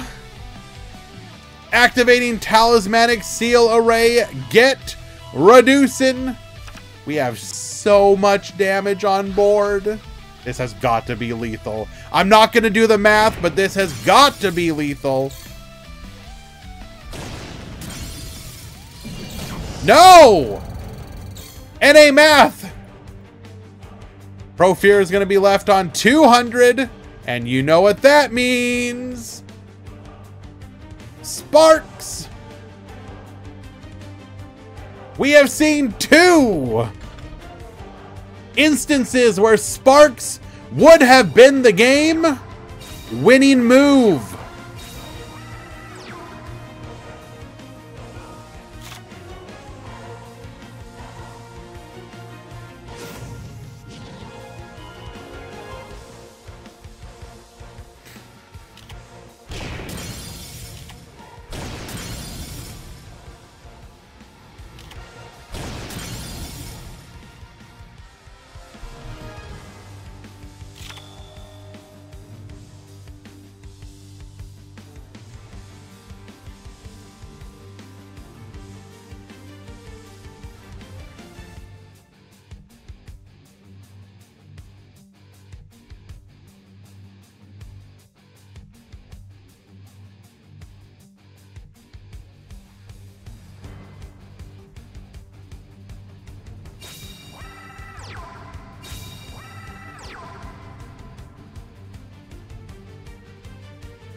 Wait, Fan Luna. I didn't see the breakdown. Was that the Snake Eyes breakdown at the YCS? 20 out of 32?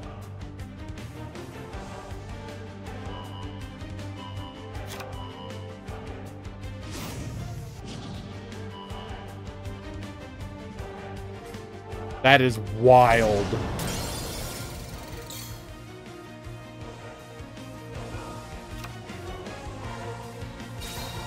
All right, we don't have widespread ruin. We just need one of these attacks to go through. Lone Wolf, thank you so much for the follow.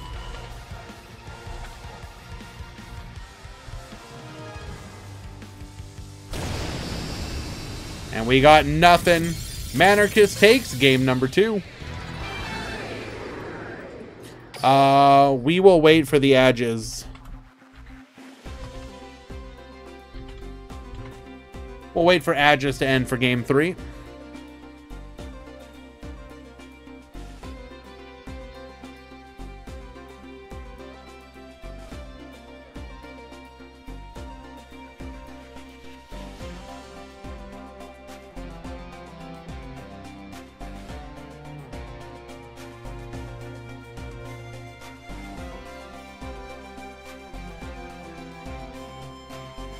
Ah, yes. When a account called Valorant Promotion enters your Discord. Gee, I wonder if you are a bad account. 6 out of 8 is Snake Eyes in top 8. Did they somehow make it even more tier 0? Wait. 20 divided by 32 is... I think they made it more tier 0. That is incredible if true.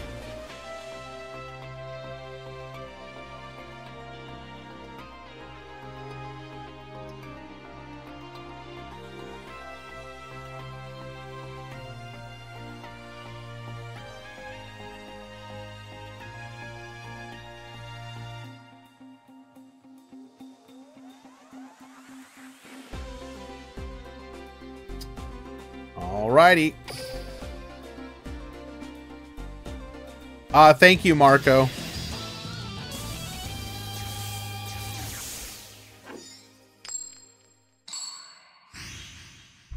Sparks is no longer appropriate.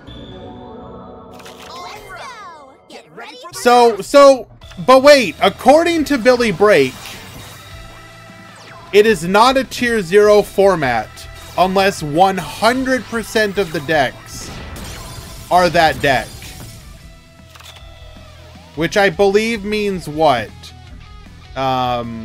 Zodiac was the only tier 0 deck by his because Zodiac had a 32 out of 32, right?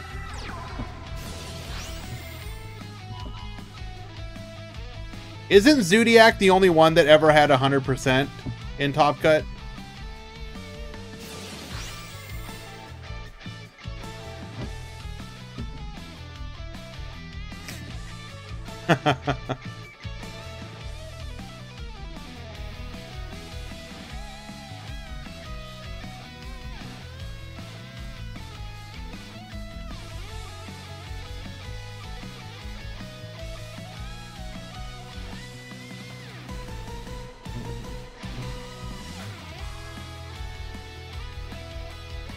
We are in the all-important pivotal game number 3. Speedy Performer buffing itself. Interesting.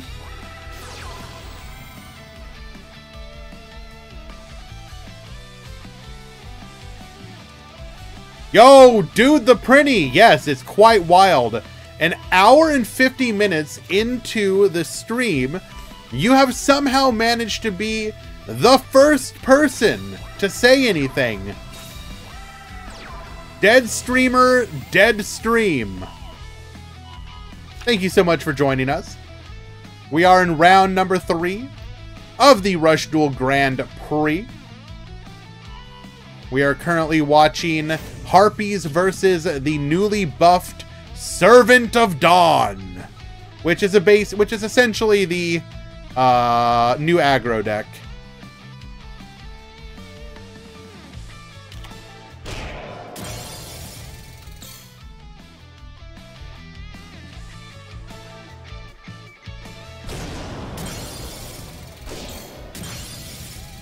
We are going to go for a full clear here, putting Manarchus down to 3,300. Now, a lot of these cards are not going to be defensive, so we are going to be able to make some offensive plays. I would have to look at the skill name again, easy. If you can look back at one of your old breakdowns, copy the one where it's correct.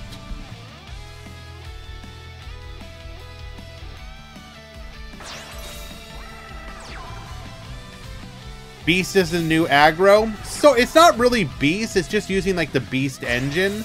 So there's a couple different builds. We're actually using like dinos because, well, dinos and Flame Cerberus just because of the attack. Oh my Jesus, we are about to go all in on this boy.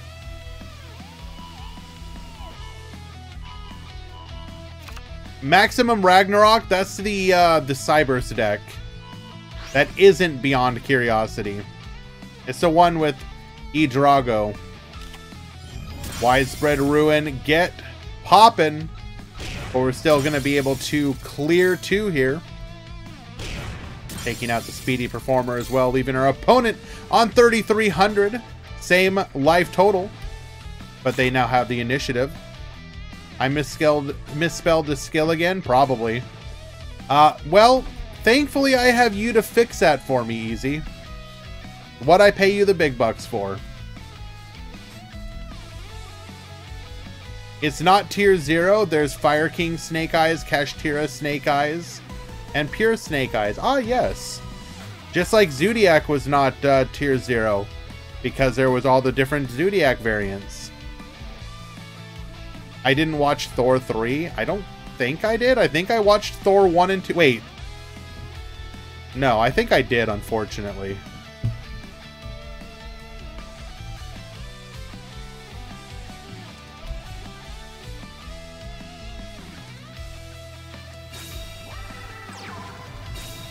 Duel Links never got Zodiac. It will one day! Worry not! I didn't even know there was a Thor 4. Wait, which one was the, like, Love and whatever? Love and War. What the hell? Is that the 4th one? I basically fell off the Marvel movies after Avengers 2. Basically anything after Avengers 2, it's like a shot in the dark if I've seen it.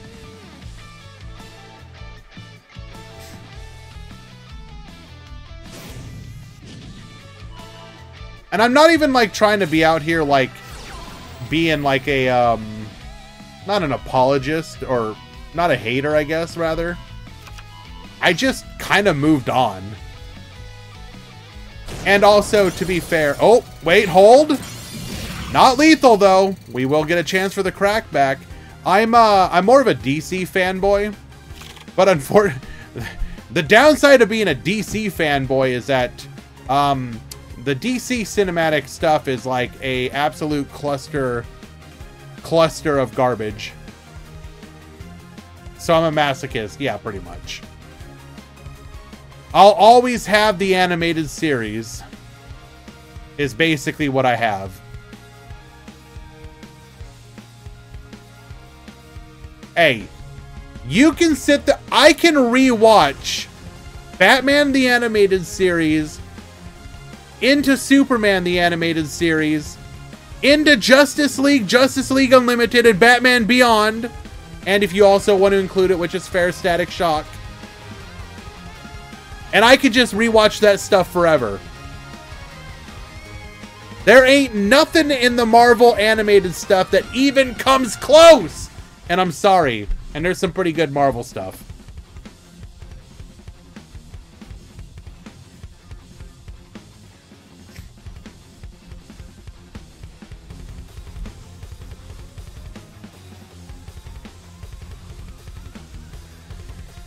Static Shock was a very good one too. I wasn't trying to be dismissive.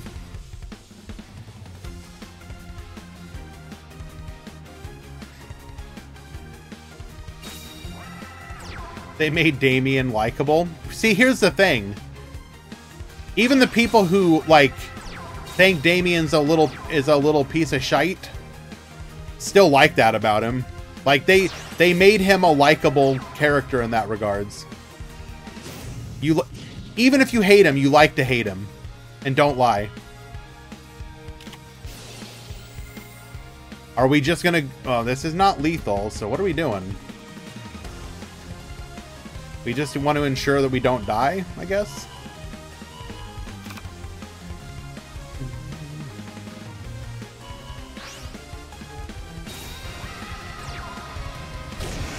Getting in for 16. We just need to somehow survive this turn. The Static Shock episode where the kid brought a gun to school traumatized me as an 8-year-old, and I totally get it. That is a legitimate, like, yes. That is probably widely regarded as one of the best episodes of that series. Like, people still... I've seen that reference to this day, if I get it. Do we have zombies in Rush? Yes.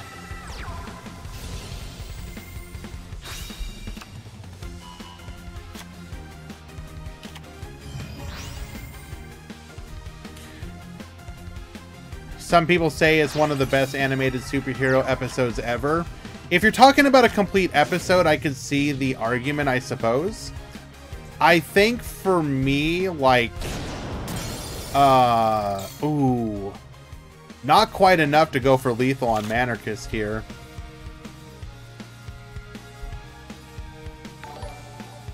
PTRG with the resubscription. Yo, thank you so much, my dude.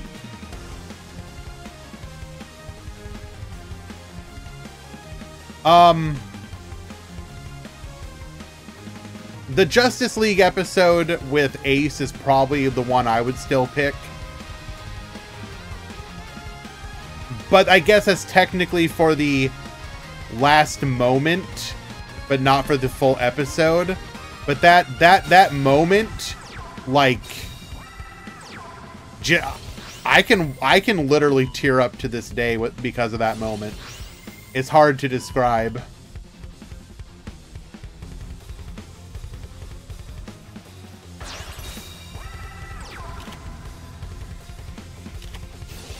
Going for the seal array. This should be lethal.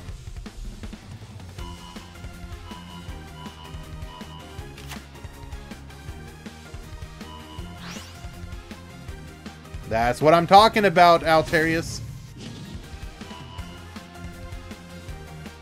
This is exact lethal.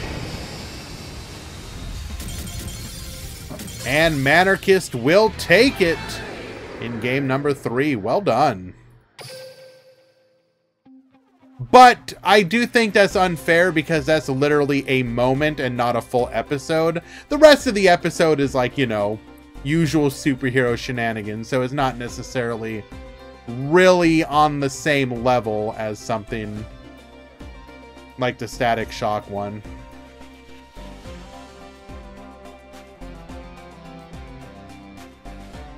Alrighty, we are in game number 4.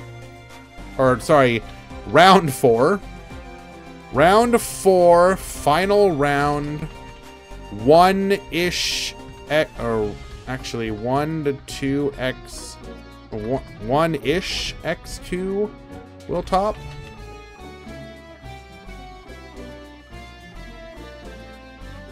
Why don't I just put it up there? Top Cut Simulator. 23, 4 rounds, top 8.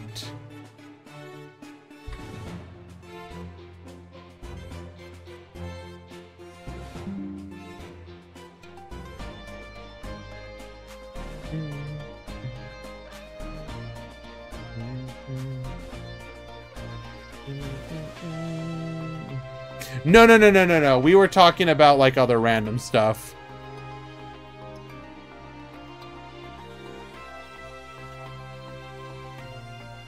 You know how rambling happens sometimes.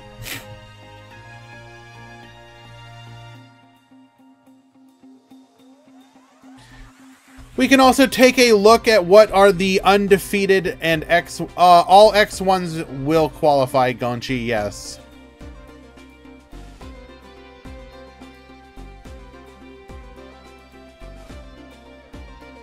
Undefeated in round 4, we have Spellcasters, Servant of Dawn, Aggro, Maximum Ragnarok. Those are the undefeateds. In the X1s, we have Maximum Ragnarok, Maximum Overload, whatever.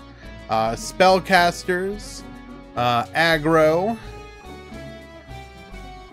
Harpies, Oh, wait, no, we have another undefeated. It just got a pared down one. Spellcasters, Thunder at X1, another Harpies.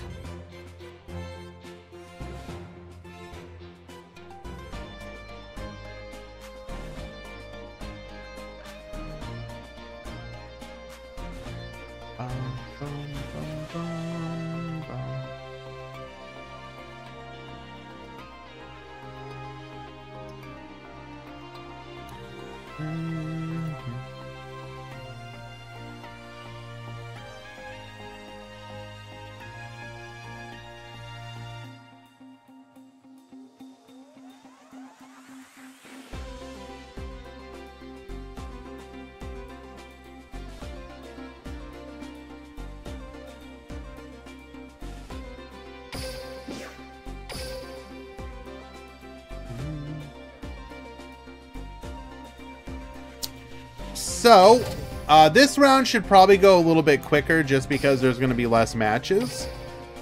And then once we do, we will be into the top 8.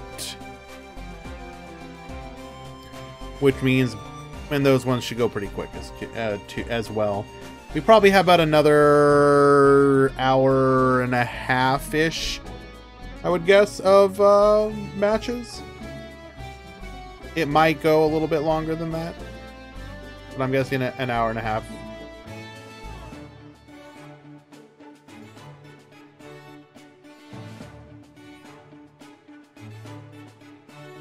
I'm guessing you're going to have an opportunity here, Manarchist. Technically, neither you nor your opponent need to play.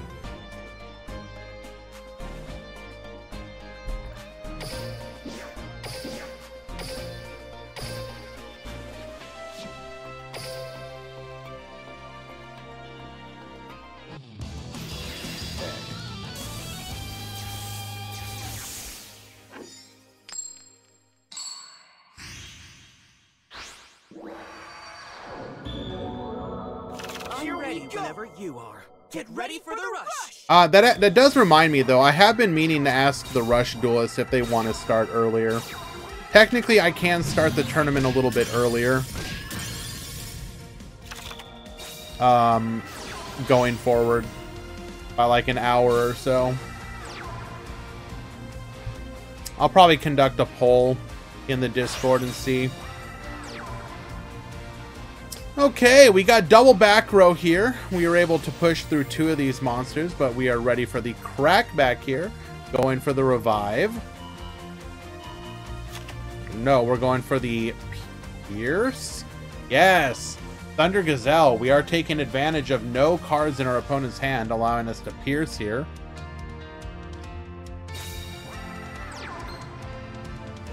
Another copy of Thunder Gazelle. Into, oh Jesus, Trigger Drago. So we got 2 monsters that can pierce here. We're gonna pop one of the back rows. It is a Seal Array.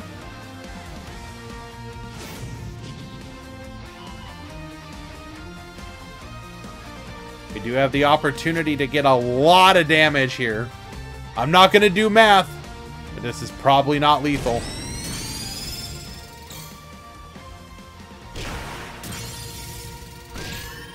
And indeed it is not, leaving our opponent on 1100.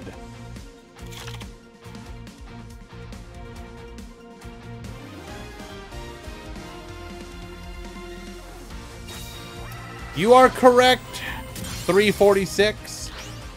Ooh, we do get to pull off the Ghost Cyclone here, taking out the Recital and drawing a card, meaning that we are back to full strength. There were no Ancient Forces in today's tournament.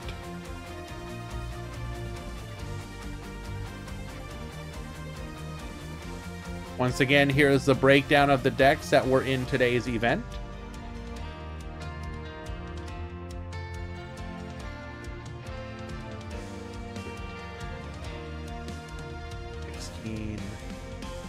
Four, 5. No, 21.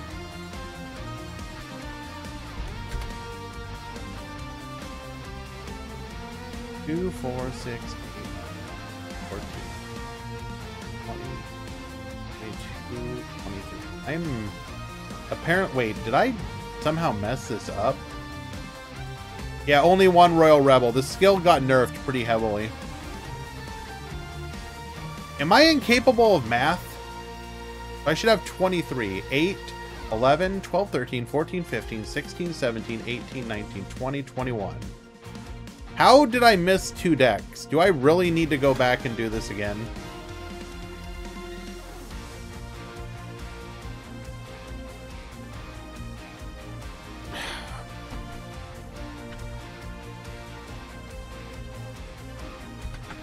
Servant of Dawn. What did I miss?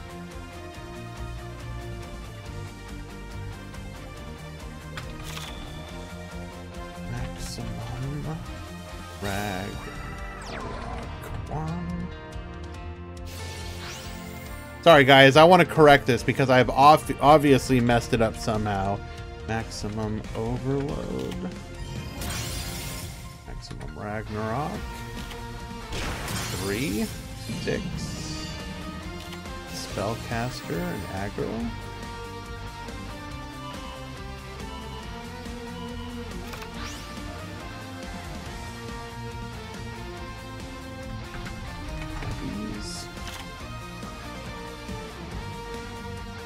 I must have just missed a match.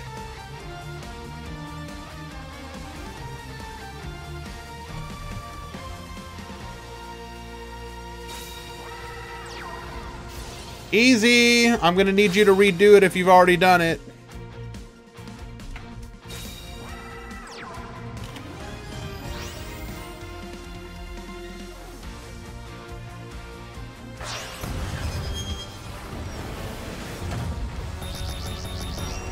Servant of Dawn. Dragons. Or Tenrai. Dragons 2. Harpies 3.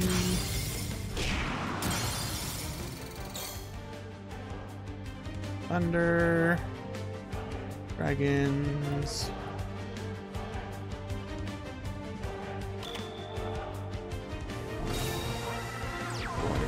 Rebels.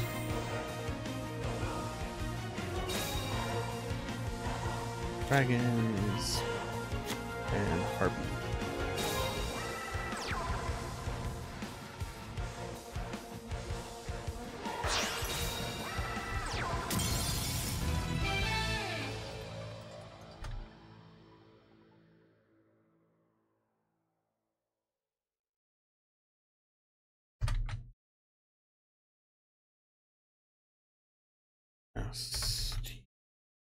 Royal Rebels Beyond Curiosity.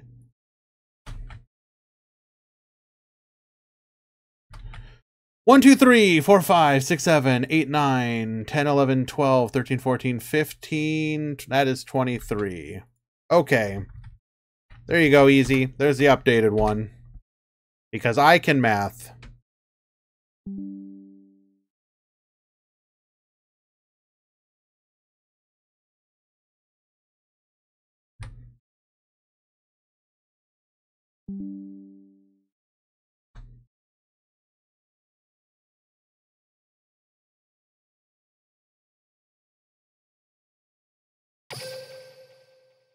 Edit com breakdown.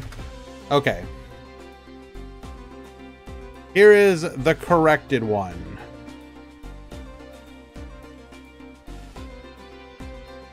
That's right, get mad easy. I love making more work for you.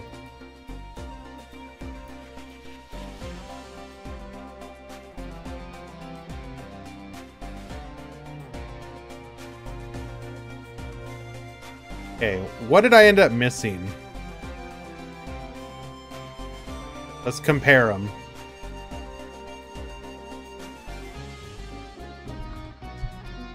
I missed a spellcaster deck and a aggro deck. Okay.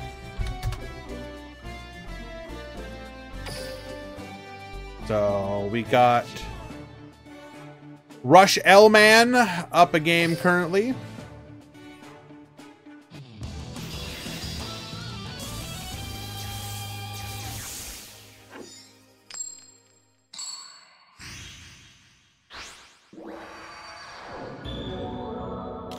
Curious to know what will happen in this duel. Get ready for the rush! Okay.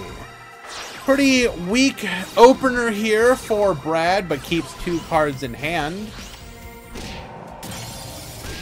We are going to get in for a little bit of piercing, and 28 on top of it. We're going to go Mystic Dealer, discarding, tributing off for a copy of our 7th Road Magician. Attacks in, able to clear 2 of the 3. We're going to go Blast Jaws, Recycle, Baboost. Bring out another copy of our Angler Coilfish. Show us that tribute. It's another Trigger Drago, another Piercing Samurai. No cards in hand. We got Lethal Pierce if this goes through.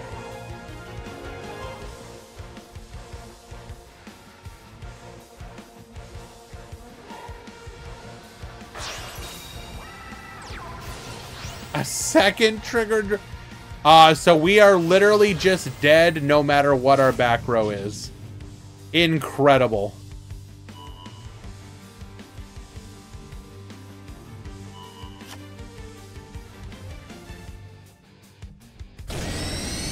And it ain't even widespread. That is going to be a quick and dirty lethal. Brad is going to take the L there from Rush L-Man.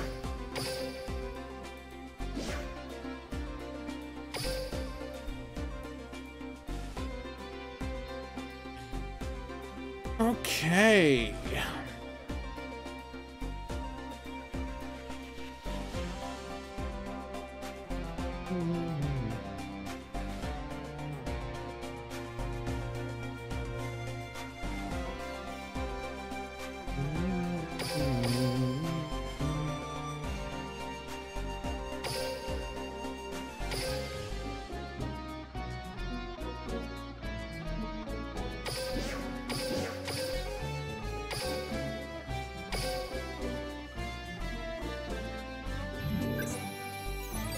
We're going to hop into Luca versus Barox.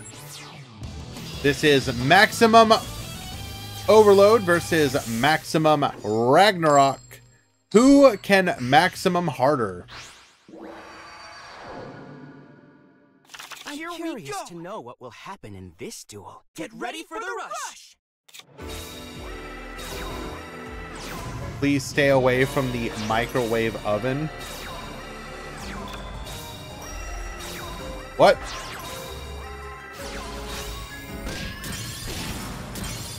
Leading things off, we're going to be able to clear the board, get in a tiny fraction of damage. Maximum Ragnarok, get reducing both of our opponent's monsters just so we can clear them. We're going to go for the Seal Array just for the recycle. No reason to use it otherwise. Oh no! Go Cyclone, freeing up our graveyard to be able to get a draw here. We are going to go for our 7th Road Magician, Baboost, allowing us to clear, getting in for an additional 800 with our Overlord piece. Activating our skill here, allowing a double tribute. Bell Spectacle Money times 2. Get big reducing. Attack 1, attack 2, leaving our opponent on 2400. Shield and Sword is going to open us up to a lethal play, and we don't even let it go through. Scooping it up, Luca takes game number 1. Game 2.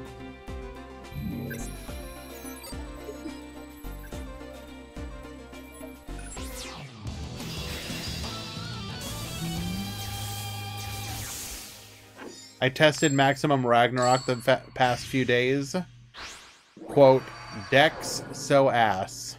I'm ready whenever you are. Get ready for the rush! It really feels like it just needs more cards that do stuff. Go Cyclone, get poppin'. Takes out a copy of Particle Acceleration. I'll trade your back row removal for mine. And we failed the 50-50. Widespread Ruin is going to take out our 7th Road Magician. Pop your Widespread Ruin. I get to have fun. You do not. We're going to go for the triple attack here.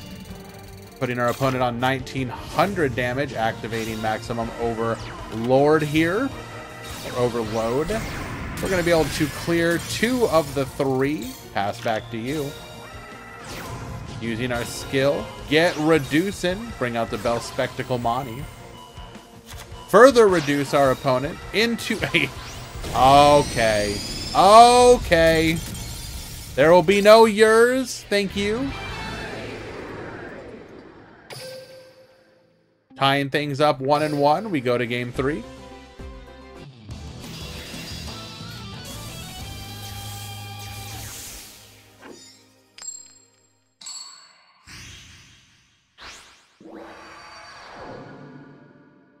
I'm ready whenever you are. Get ready for the rush!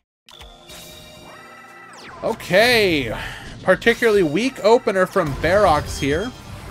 We are going to go 7's Road Magician into Doriato, into Torna. Attacks in, getting in for 2700. We're going to go Tribute to the Doomed, get poppin', Maximum Ragnarok. Reduce here. Dark Femtron. Going to get in for a little bit of damage. We're going to reduce into a Torna, into our Overlord piece. We're going to go for a board clear, getting in for 500 on top of it. Don't worry about it, easy. We're going to go for the Dark Femtron, pop that back row. Tributing off for a Drago and another Femtron. Talismanic Seal Array, get Reducing. We're going to get the full clear, leaving our opponent on 2200. 1600 rather life points to our own name. We are going to be extremely susceptible to a 7's Road play here. Have to return a ladder BRB. Okay. Thanks for sharing. What did you need a ladder for?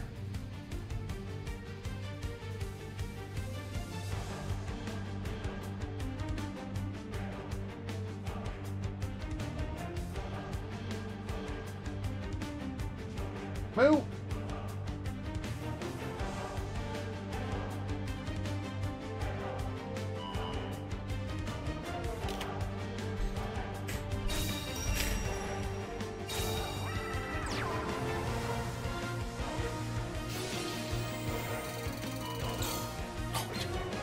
And we have put lethal on the board.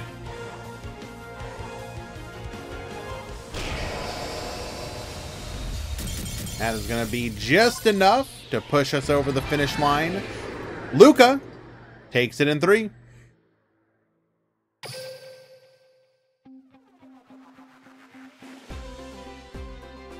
Profear, in fact, lost twice. I'm not sure what you're talking about.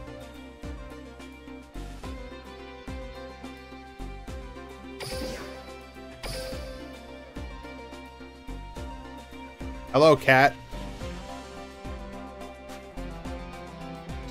Tinkerbell. Hi.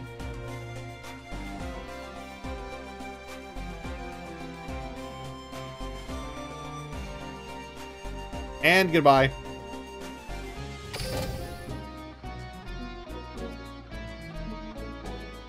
Come here, Tink. Come on.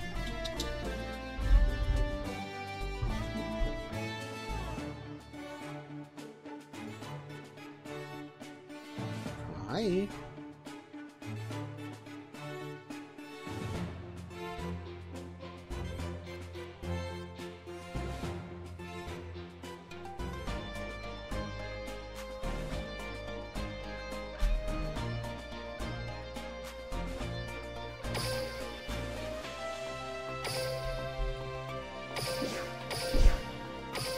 Room ID is invalid. Ah, they already left. Because the match finished. That mean everything's done?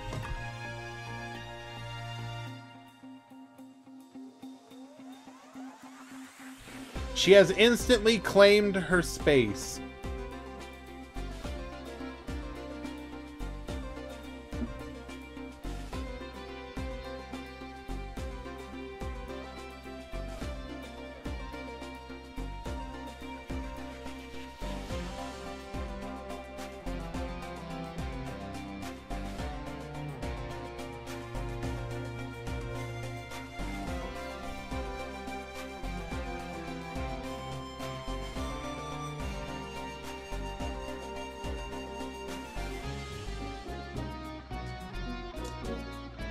Okay.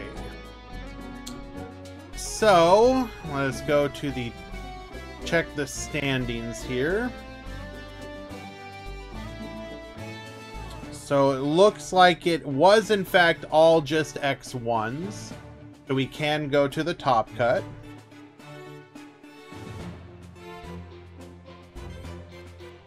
Oh no! She's pushing my extra deck over the desk!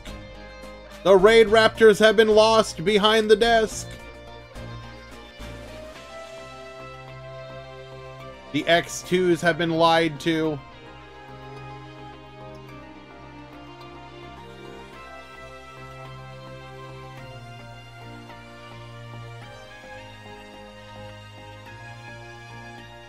Top 8 has begun.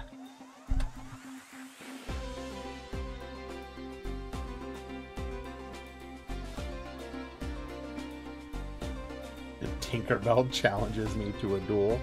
Yeah, what's your deck, Tink? What deck would you play?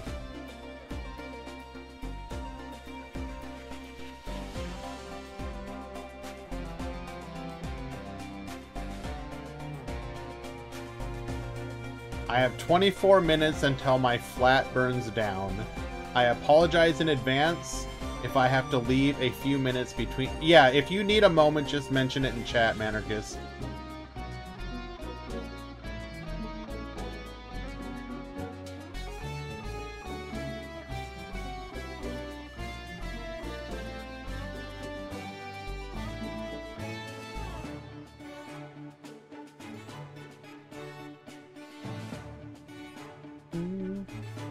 She'd play a... You know, I don't know if she's ever actually eaten, like, fish and not, like, you know, cat food fish.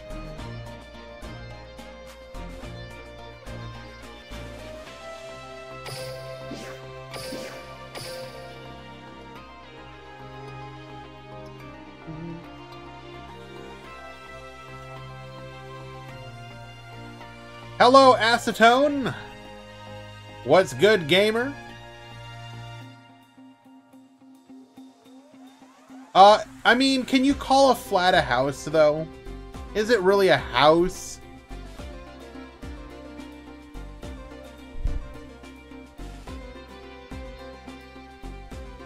Alright, let's take a quick peek. What do we have? Are you gonna let me write, Cat? Servant of Misspelled Dawn. Okay. Nope. Yep. Yep. Your hand is or your paws are definitely in the way. Spellcasters.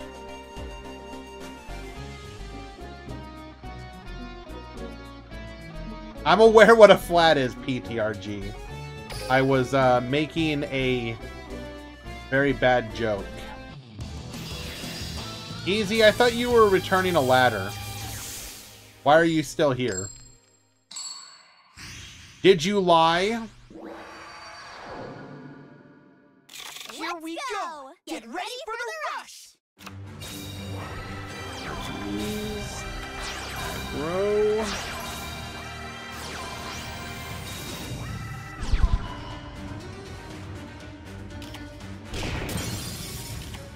Hey, Cat, I love you, but you are making this very hard.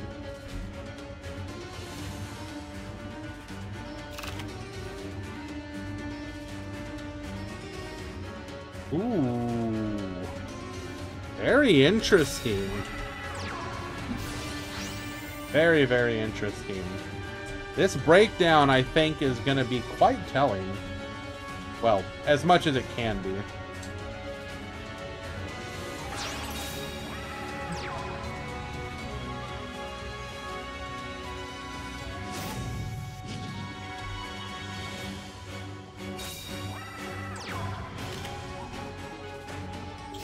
Okay.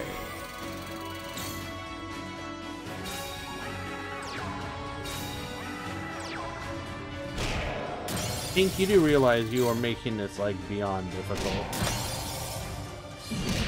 Why do you have to be such a cat?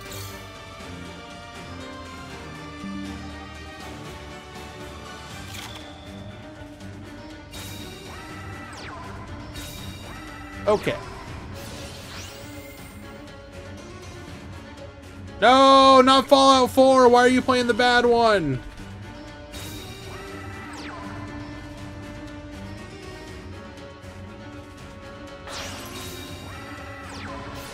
Actually, I will not lie. The Fallout 4 update will probably get me to play it again.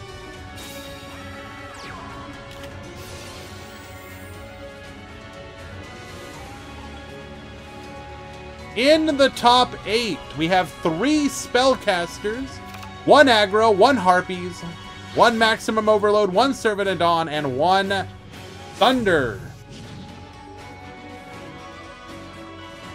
Spellcasters taking the majority. Yeah, I haven't updated it yet. I will now. Chill.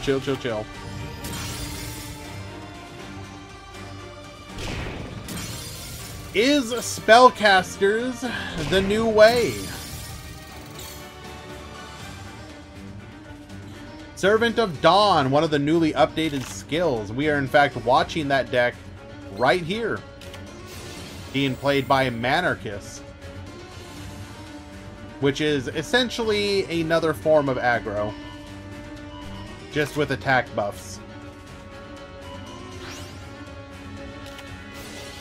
I'm gonna go for this Ghost Cyclone here, which will allow us to draw a card, opening us up for a very strong push.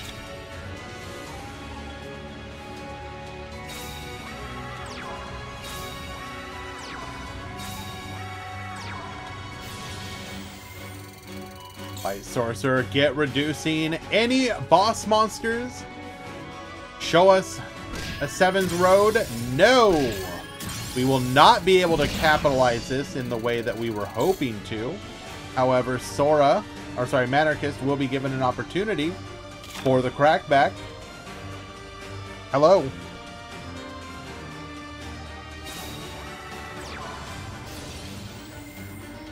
I will say, I thought really hard about trying to install one of the mods for Fallout 3 and in New Vegas. It's called Tale of Two Wastelands, which is supposed to be like a really good update for it. But I read the stuff that you have to do to mod it, and my eyes just glazed over, and I'm like, please just give us an executable. Please, just give us an executable. You're telling me, like, okay, so what you need to do is you need to take these files and you need to temporarily relocate them, and then you need to put these things here and then install over. And I'm just like, dog, like, I'm like boomer adjacent. You need to like not, you need to make this like simple for me.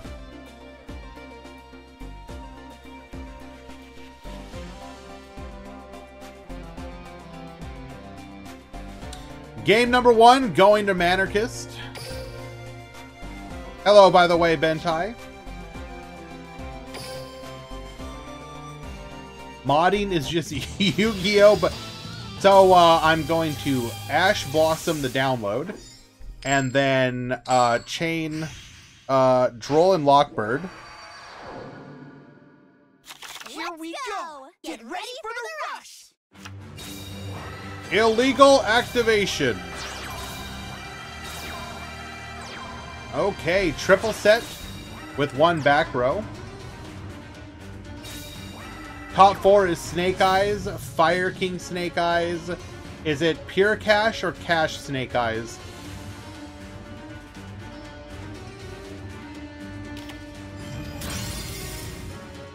Widespread. We're still going to be able to take out 2. I accidentally saved the file in the infirm column. We are going to get walled by the Magician's Valkyria, meaning we get to keep 2 bodies on the field.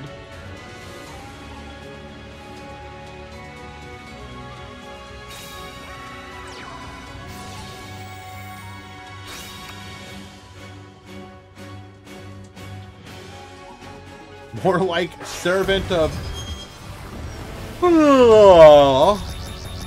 No. I mean, yes, but no. Whose theme is this? Well, now I can't tell, because we're in the pressed theme. It sounded like one of the event themes, though.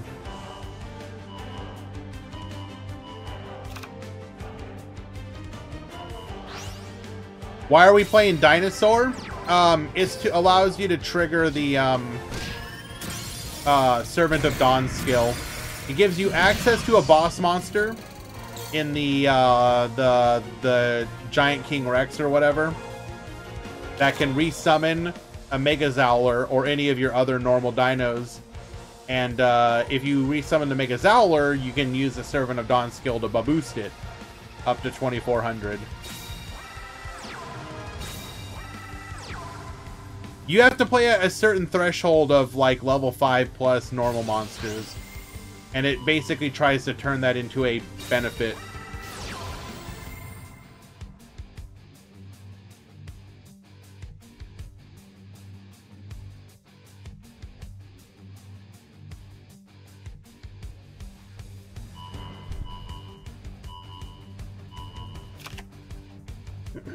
We left a dino in the graveyard, which means we might have a Rex here. I am not muted! The microphone is just over here.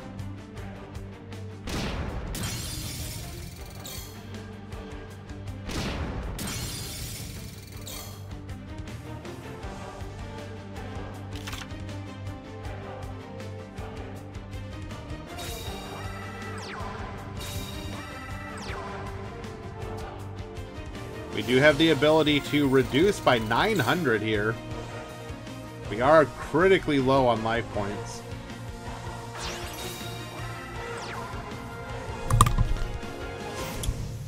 Are you good, team? We will just get the concession scoop. Sora ties things up 1-1. We will be going into game 3. Lost every game today to turn 1 widespread. Unlucky.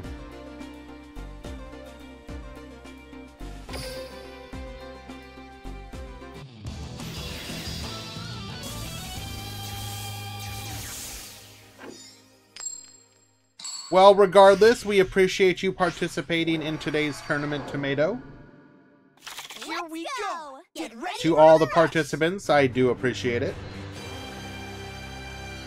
The hope here is that even with a slightly smaller turnout, we can make it a competitive event that we can try and glean some data from.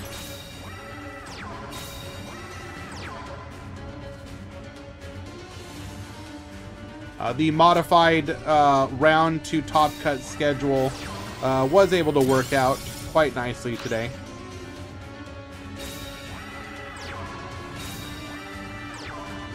We do widespread here.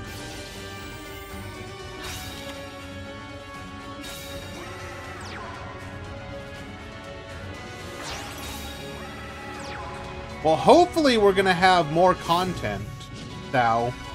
I do have a theory that we might be getting something announced tonight because of the sale. Or either announced or like stealth release.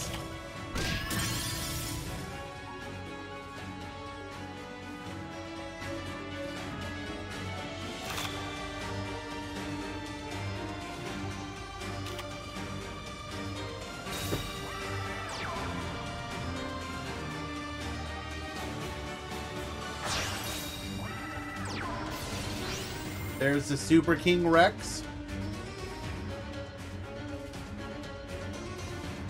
Getting the revive.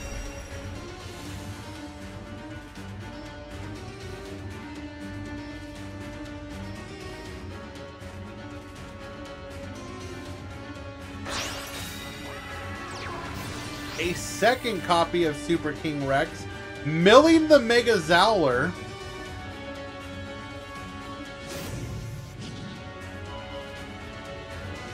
We will be able to go for the big Baboost.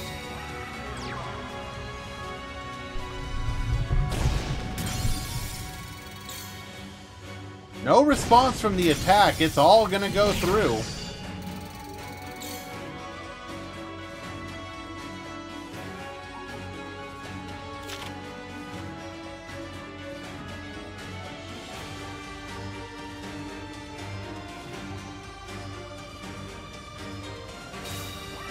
Anarchist still is at 6,000 life points. This is a really strong position to be in. Ooh. Sevens Excel Road. We are going to be able to contest 2 of those bodies, though. Especially as we search, or rather just summon out a copy of our Sevens Road Magician. We have a nuclear leak. What's the leak for Master Duel?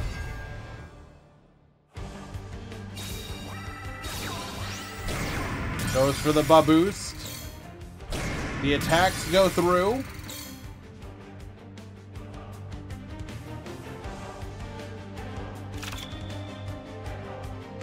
Most likely SP Little Knight.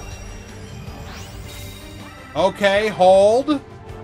Reducing our opponent's stats. We're probably going to try and go for a push here. Can we lethal over this? That is 7. Oh, that's 17 exactly. Oh, we're going to ensure that it's lethal regardless. And Manarchist will take it in game number 3. What do you mean? How can we have a nuclear leak and then it's a maybe? You can't have a maybe. Marco, that's not how a nuclear leak would work.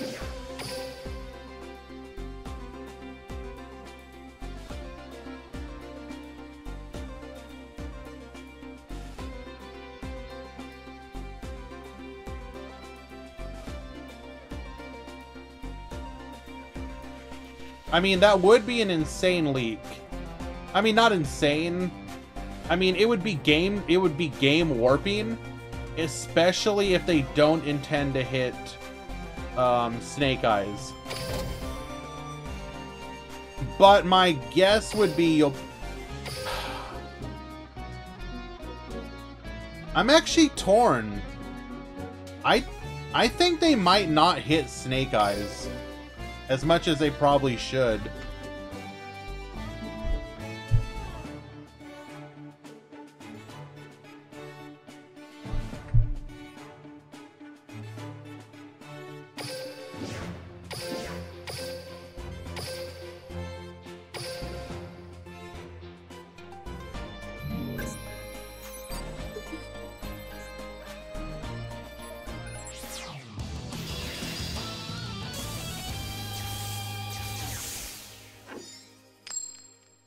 Why is Pirelli winning every event I watch in Master Duel? Oh, well, if you look at the stats, Sal, Snake Eyes has the highest win rate and the highest play rate, but it is just below what you would consider tier 0 stats. I do wonder how much of that is just from people being bored of it, though. Alright, Sevens Road. We're going to be able to clear 2 of the bodies here. Activating Maximum Overload. Reduce here, allowing us to attack in Widespread. Going to protect the final body on the field. Tributing over, activating Sevens Excel Road. We're going to be able to get a copy of Sevens Road Magician of our own.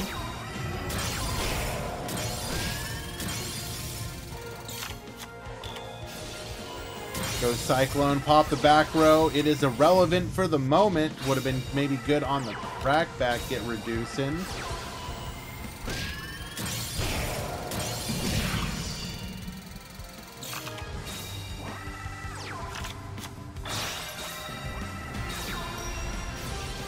Seven's Road Excel Bubboos here. We're going to go for a full clear. Yeah, if you suspect if you don't need the attack boost, or you just want to play around the widespread, it's not necessarily wrong to do so. The guard to protect, but that final attack will be enough to secure the victory in game number 1. I would have kept the widespread at that point. Fair.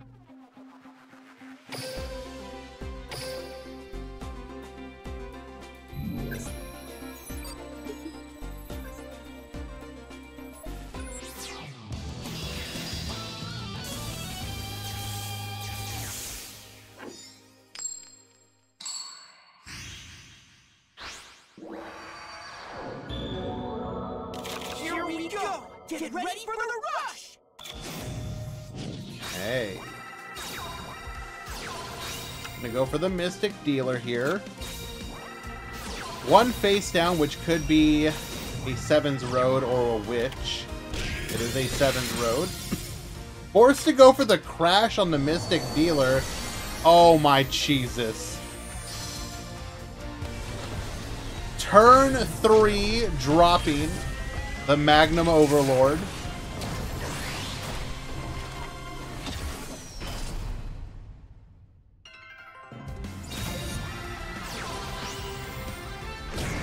Gonna get in for 2,700. We're then gonna go full defensive. I will tribute a god.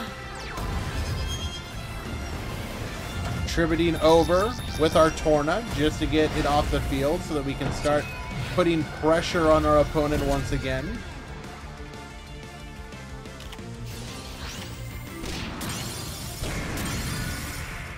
What do you mean, what?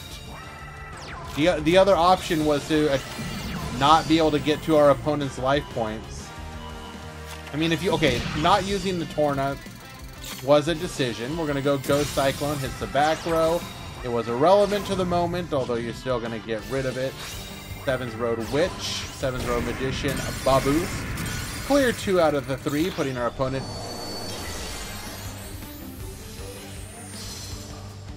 My man maximum summoned on him twice.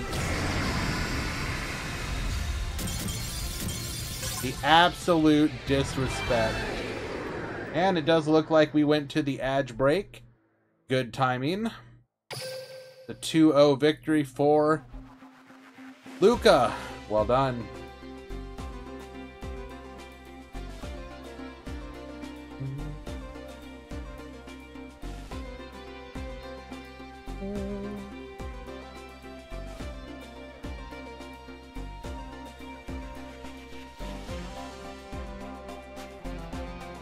Manarchist, you need to check in.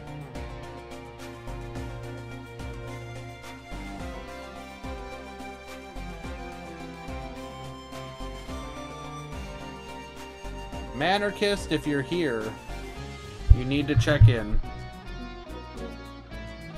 Oh, goodbye, Tink. Or not.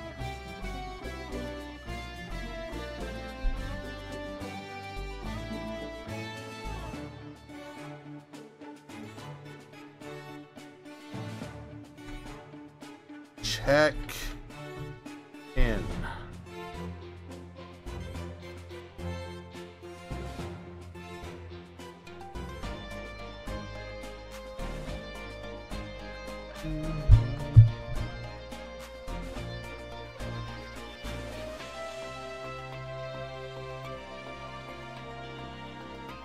Hello?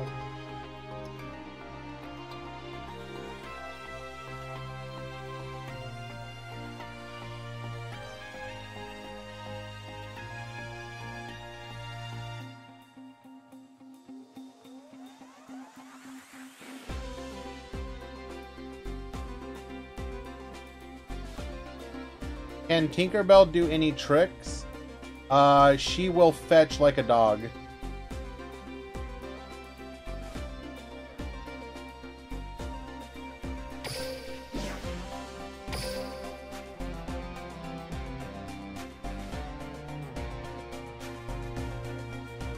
Alright, baby. I'm sorry, but I need you to get down for a moment. Yep.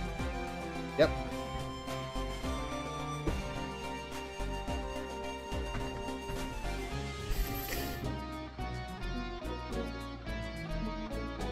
Yes, that's what I'm talking about.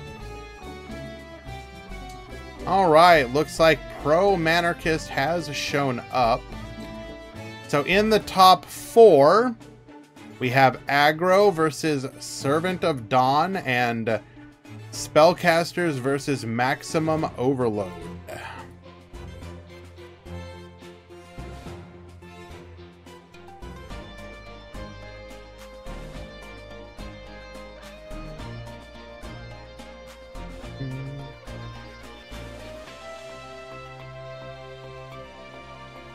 No happy lady, Twitch Pro Fear. You threw. You were the one chance. Unlucky.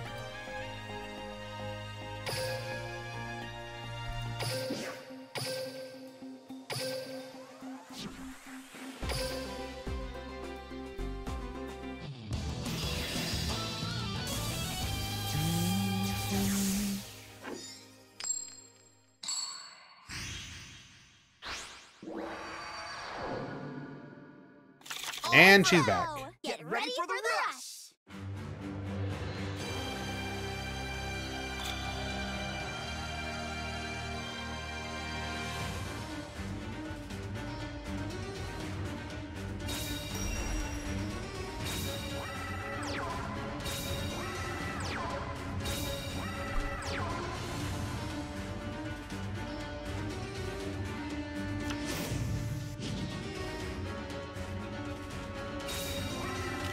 Okay, we're gonna go Hammer Crush deal here.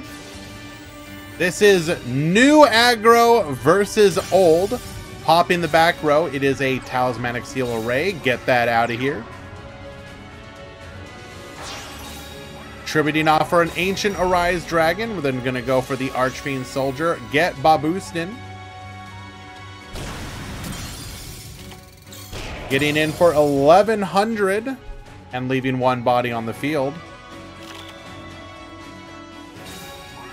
I believe this is one of the darks. It's either what? Dark? No, it's Ubel.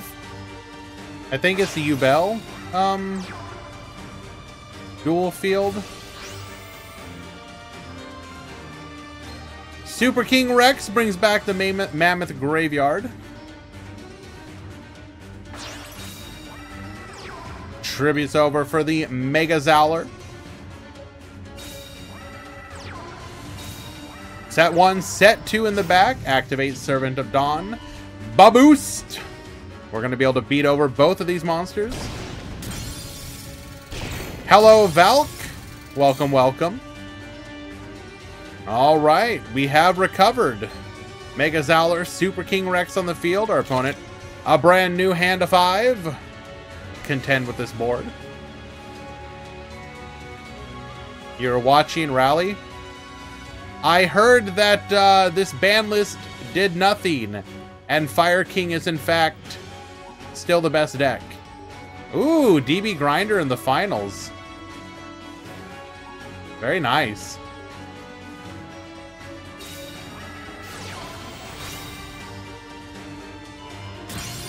Goes for another Hammer Crush deal. Hitting another Seal Array. I meant Snake Eyes. What did I say?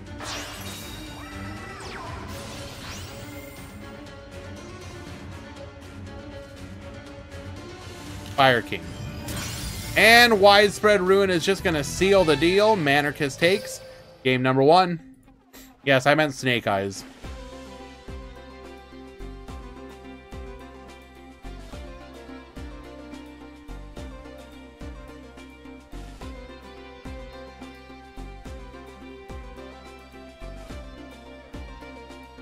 Easy. It's not zombie aggro. It's just aggro. If you can correct that.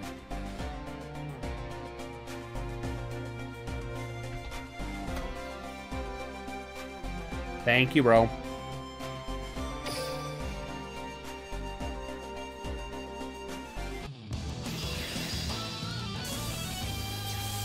If he wins, can he say, hey, check me out on my YouTube channel, DB Grinder? Or do you think they would, like, ban him from saying that? Let's go! Get ready for the rush! Full set. 3 in the front, 2 in the back. Okay, well, sometimes you, oh, what an awful turn. We are about to get absolutely rolled. Check out my channel. The dueling... Oh, but, no, don't finish that sentence! What deck is he on? Is he on Fire King Snake Eyes? Or is he on Kashtira Snake Eyes or Pure? Seal Array, get reducing. This should just be lethal.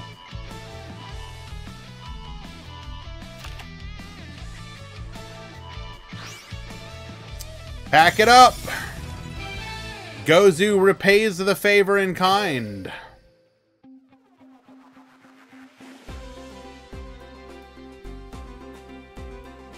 We go to game 3.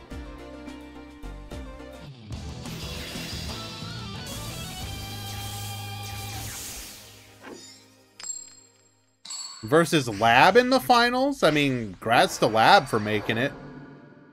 Let's go! Get ready for the rush!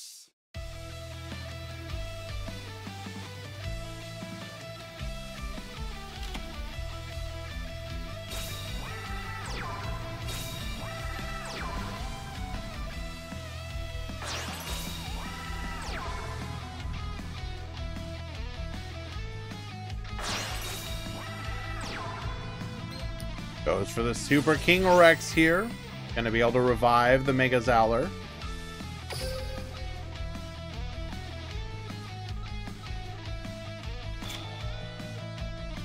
Alrighty.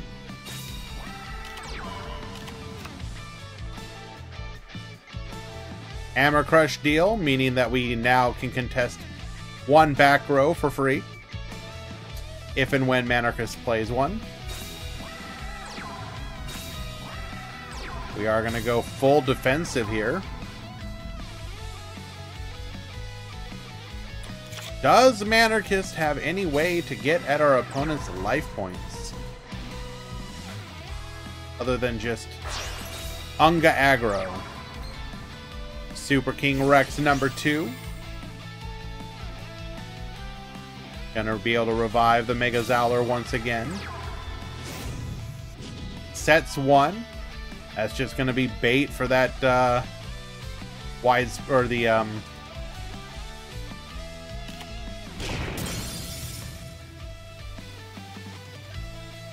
Hammer Crush deal.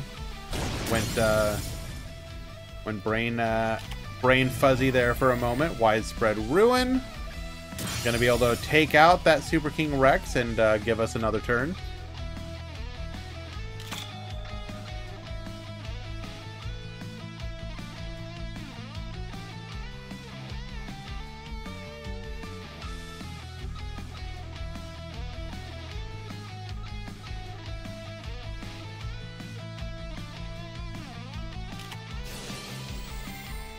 We are going to use that Hammer Crush deal. It is a Talismanic Seal Array. Going full defensive once again.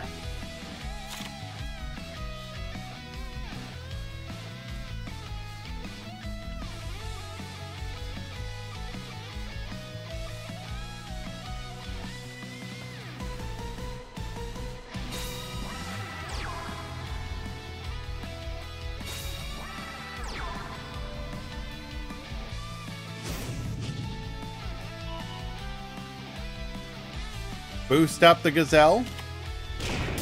We are going to go for the full clear.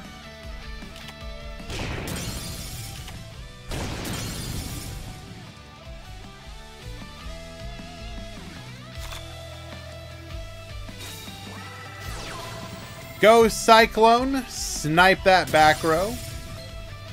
It is a shield and sword. Gonna make it a little easier for Gozu to go aggressive without having to worry about the crackback. Brings out a Dragius. That's a back row. We're gonna be able to clear 2 here. Now we have used up the widespread, so there aren't a lot of defensive traps in the current meta.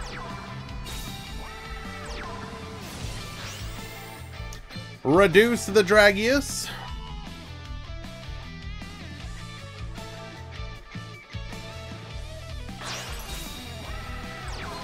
The third and final copy of Super King Rex. Bring out the Mega Zowler. Activate Servant of Dawn. Baboost. It is a Recital, allowing us to stop one of these attacks, but because we got 2, we are going to be able to get in and deal an additional 24.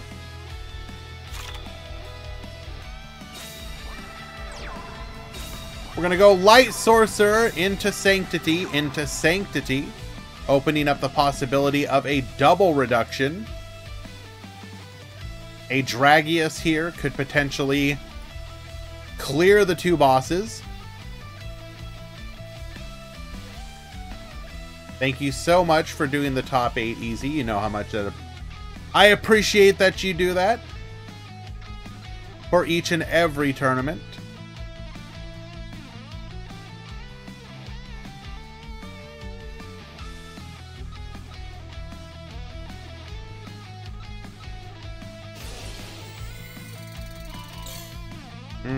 I will say, though, technically using Dark Magician is a little maybe not correct, because that may make people think it's the Dark Magician spellcaster deck list. I'm just saying, dog.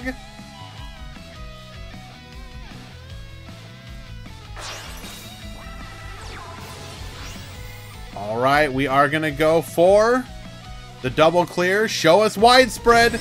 No widespread. Okay. Clearing the Rexes. That's all of our boss monsters gone, and we can't boost over it, so we will need a Silver Wolf, which we do have access to. Okay. Do we also have... yeah, the Flame Cerberus. Do we have access... double Mega Zowler? And Seal Array is gonna seal the deal. We won't even let it go through. Manarchist will get the concession scoop and move on to the grand finals with the newly buffed Servant of Dawn aggro list. Easy. If you don't want to redo it, it's fine, dude. I'm not gonna ask you to do more work.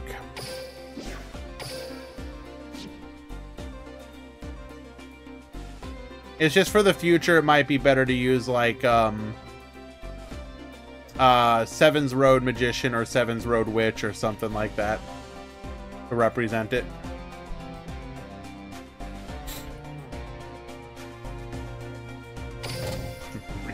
God damn it, easy.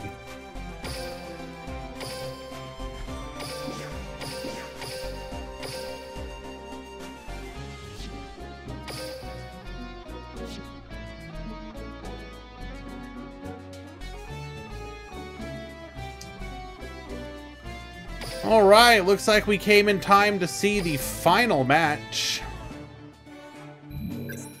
So we will be watching game number 3 between the other side of the bracket. We got Gonchi versus Luca. This is Maximum Overload versus Seven's Excel Road. Here we go! Get ready for the rush!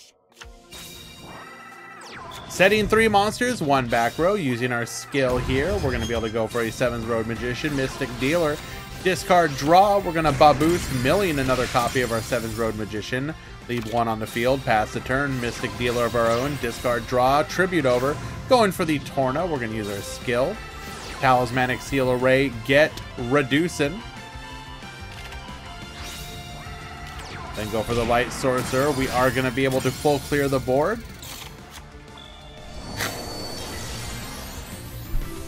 Ha ha ha ha ha!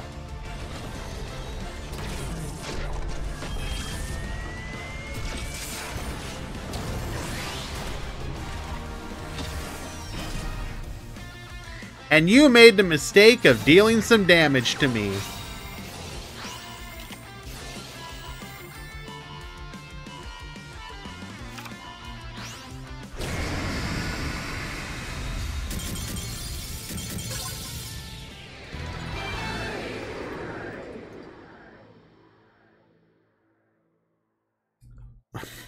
What are you supposed to do? Unfortunately, sometimes that skill just sacks you. Okay.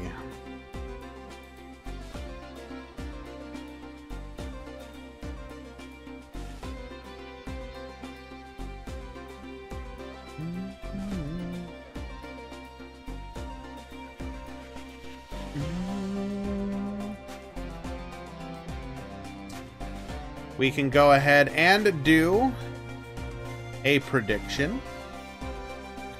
Who wins? We've got Manarchist, Servant of Dawn,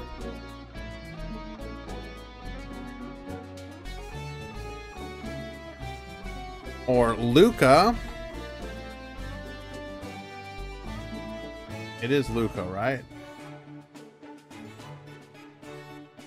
Yes.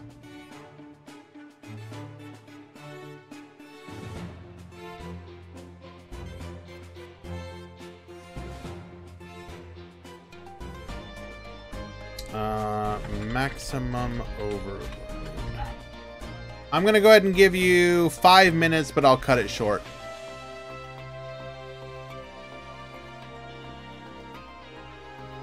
I'm going to use this opportunity to go use the restroom.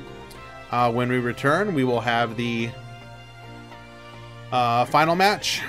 So do stick around.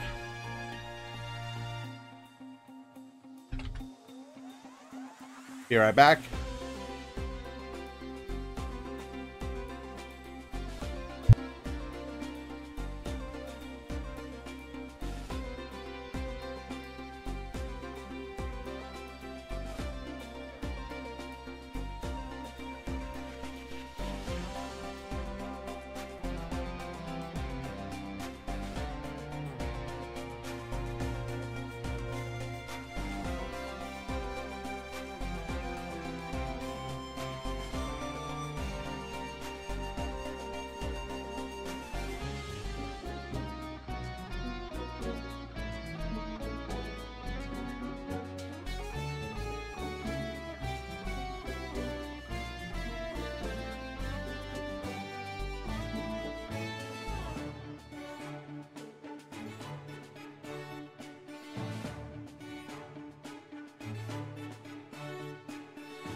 Thank you, Easy.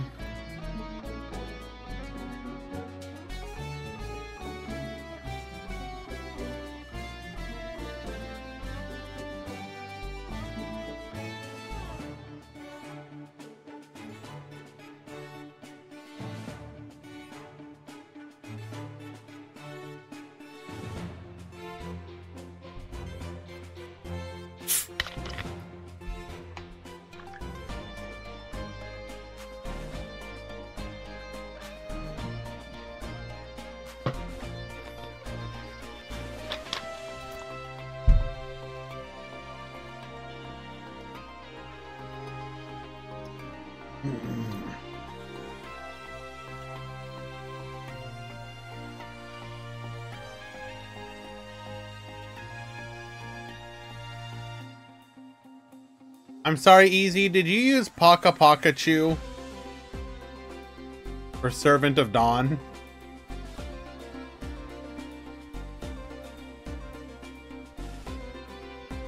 God damn it, dude.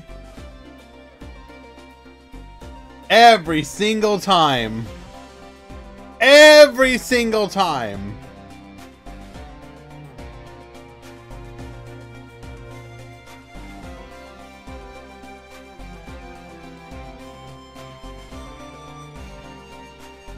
So once again, we had 4 dragons, 4 harpies, 3 maximum Ragnarok, 3 spellcasters, 2 aggro, 2 Servant of Dawn, 2 thunder, 1 maximum curiosity, which is the other Cyber's deck, 1 maximum overload, and 1 royal rebel. And in the top 8, which means all these decks at least went 3-1, we had 3 copies of spellcasters, 1 aggro, which was Gozu's old school version, 1 harpies, piloted by Tomato, 1 maximum overload, piloted by Luca, 1 Servant of Dawn, piloted by Manarchist, 1 thunder, piloted by Solomon, yes, and then Sora, Brad, and Gonchi, all piloting the spellcaster's deck.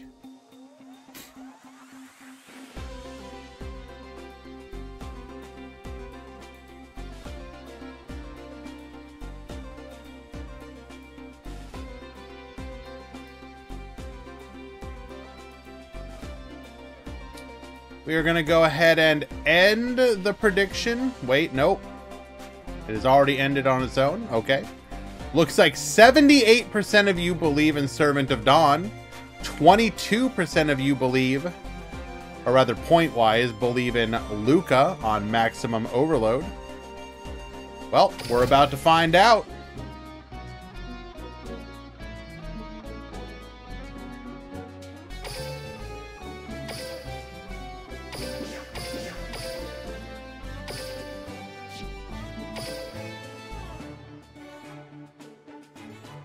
Game number 1.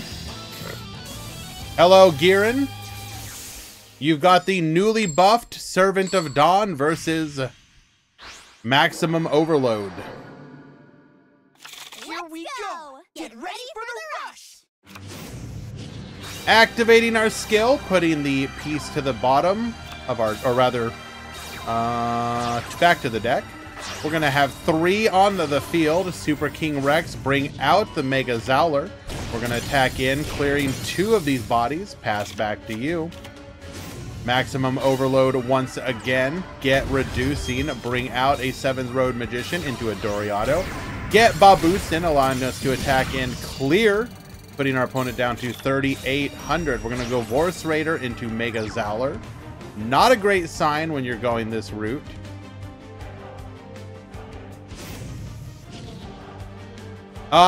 What's more likely to, the Maximum Overload deck can kind of just OTK you out of nowhere. So there is that. In this particular matchup at this moment, things are not looking good for Manarchist. Only able to put 1 body on the field. 2 back row. Luca likely going to be able to put a lot of damage on the board here.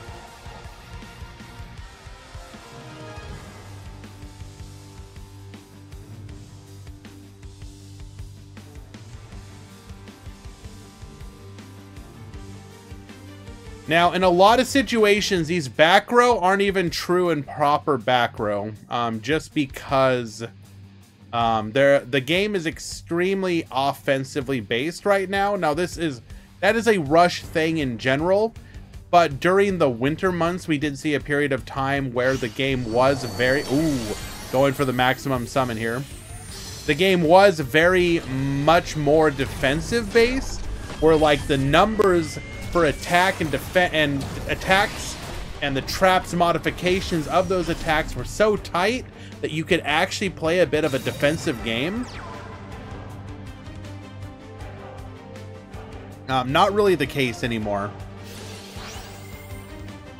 Have you heard anything about Worlds not being open to the public this year? I mean, they announced that, but they have not announced anything else in addition to that. Boosting up our Magnum Overlord, we're then going to go for a copy of Seal Array to reduce, putting our opponent into lethal range. We're going to give the concession Scoop Maximum Overload up 1 game.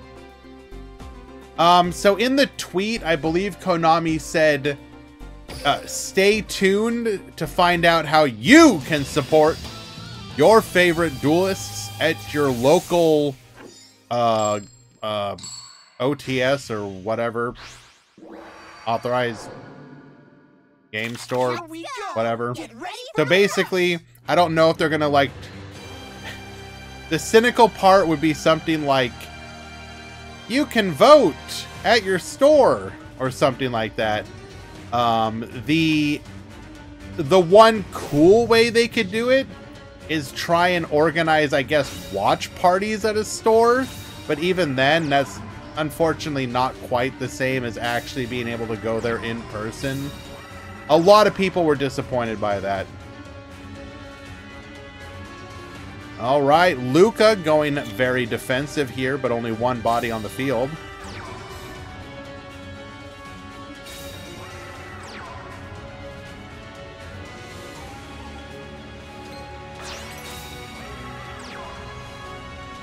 They're going to go for the Mega Zowler here. Double Mega Zowler. Boost. We go to battle. There is a delay.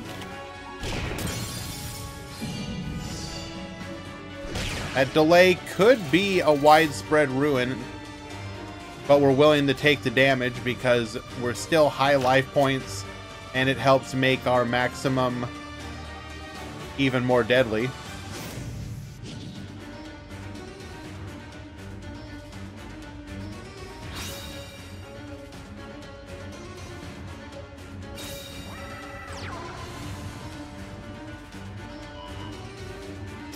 I will admit, though, I personally was also pretty upset just because I did want to go. I live about 4 hours away from where it's going to be held, so getting there is like exceptionally easy. For those of you that don't know, pre-COVID, the Worlds was going to be held in Minnesota, and I was actually actively in the plans of being able to go. This was at the height of when I was involved with like a team for Duel-Links, like in a leagues, and we were going to have a meetup of a bunch of the team members, and then Worlds got canceled because of COVID. Very big sad. And now, the first time that it would be easy for me to go again, because it's in the US again, they don't open it to the public. Like, come on! I just want to go! Konami, please! Stop! Let us go! Brings out the Super King Rex, revive the Mega Zowler into the Flame Cerberus. I live 30 minutes away. Oh, that's sad. That is sad. All right, once again, so there is a widespread ruin. We did suspect that was there. We are going to be able to beat over the Sevens Road Magician. Pass back to Luca.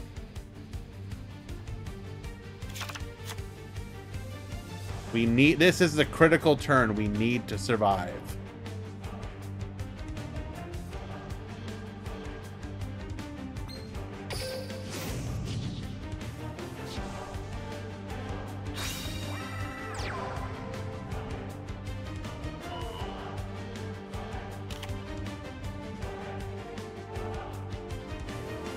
Just wait until Mirror Force. I have to admit, I don't think I understood just how tier 0 a meta could have been. Because you hear like, oh, the Spellcaster Draco deck was tier 0. And then when you like actually stop to think about the fact, oh, they were just running like 1 billion Mirror Forces. But that's the thing, Elmaz. It doesn't even... Oh! Here's our opportunity! Oh, this shield and sword is huge!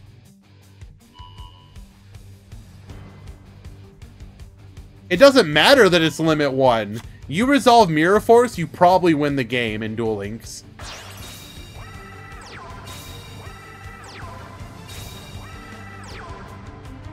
Oh no, this is not enough for lethal, is it?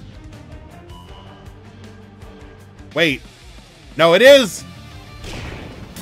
24, 15, lethal! Manarchist will be pushing this to a game number 3. Well done.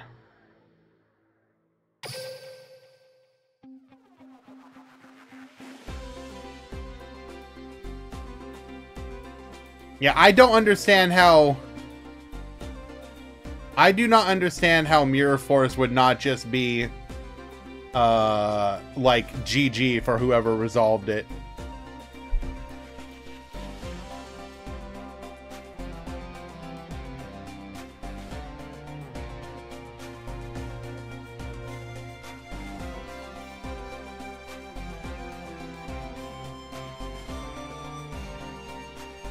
Every single boss monster going forward has the line, cannot be destroyed by traps on it. It is funny to think about the fact that they had to do that. Because they kind of painted themselves into a corner.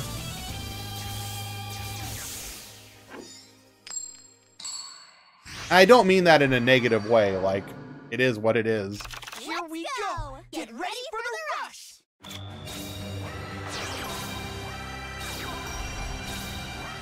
Alright, Manarchist. 3 bodies on the field. 1 back row. We are going to reduce the Flame Cerberus here.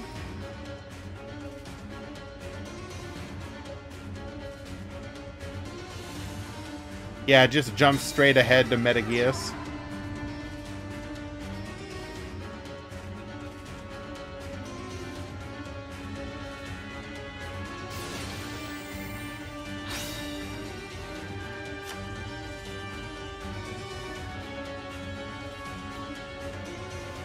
For the Torna, we do have a delay. It might be the widespread. Get the widespread out of the way now. Just keep the bodies on the field so that you can push for lethal on the... Or, ooh. I mean, you just gotta go for it, right? You just gotta go for it. If he has it, he has it. Just go for it. What are you gonna do, Manarchist?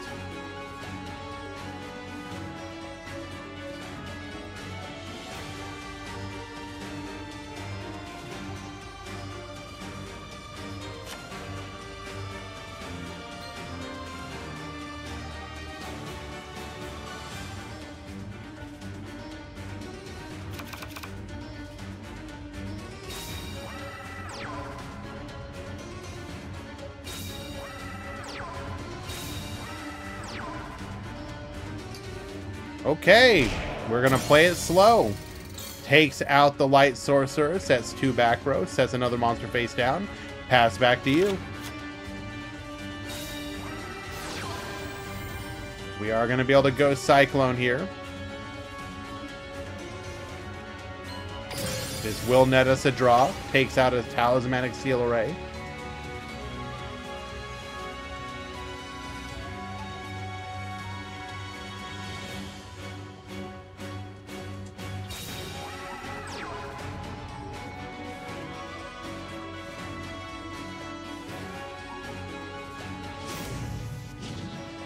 That was a good hit. I mean, I'd be shocked if that isn't also another Seal Array, though.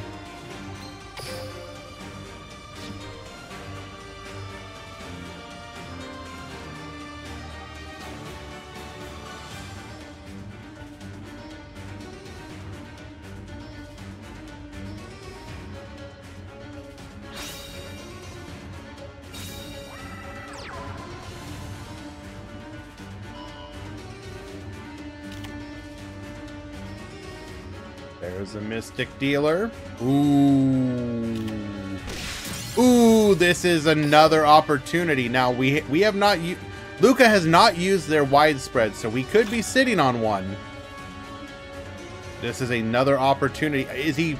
Are we baiting out the aggression? Get us low?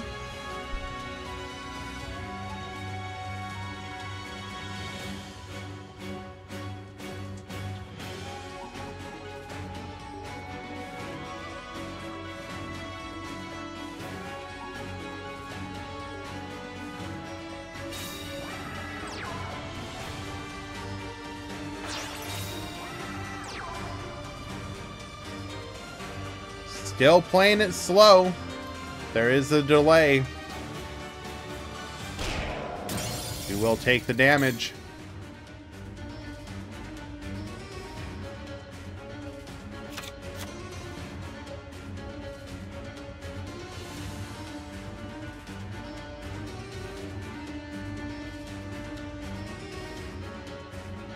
Every turn is one step closer to the maximum overload. Overlord, rather.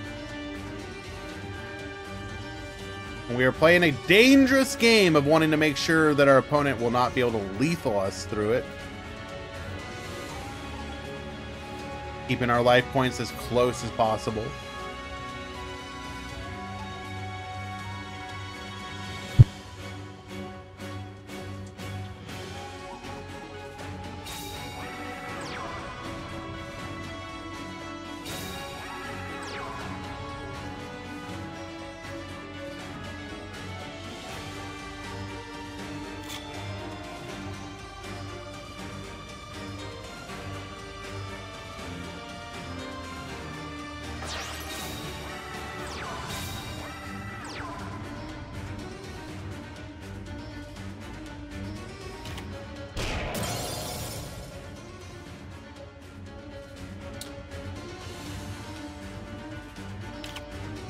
Refuses to go aggressive here.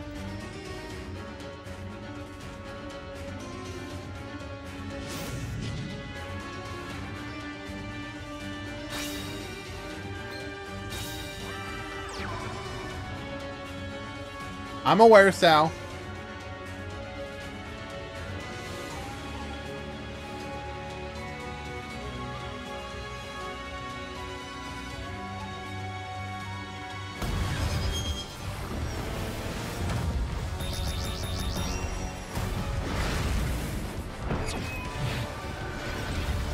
I don't think you take the risk. Well, here's the thing. We know he has a widespread.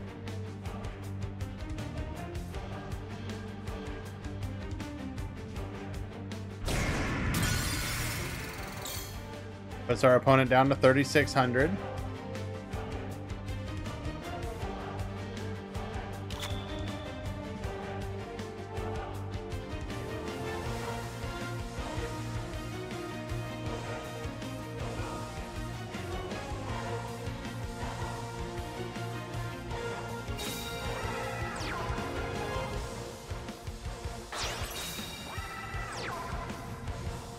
What are we hoping to draw into?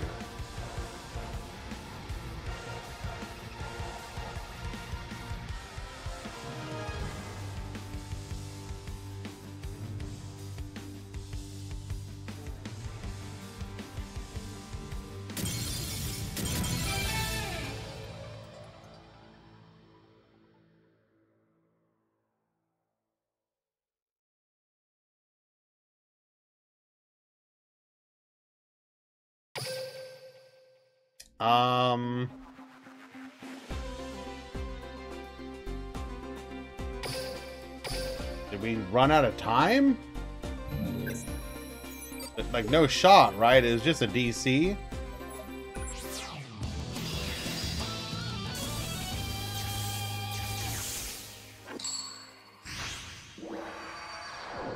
He lost connection. Here we go!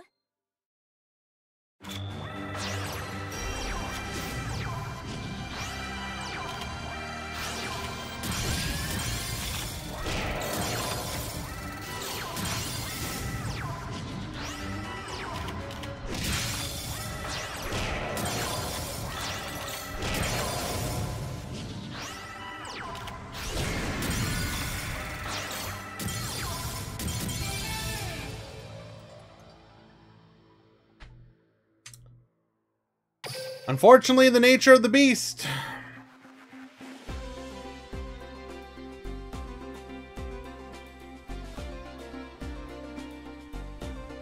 Yep.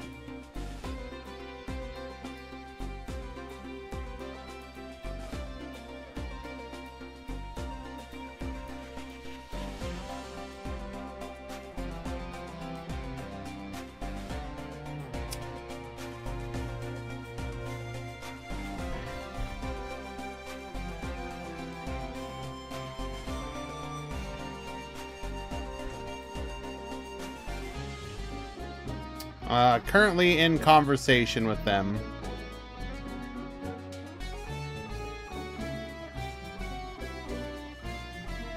What do you mean the prize? Manarchist. First and second get a prize. So that's irrelevant.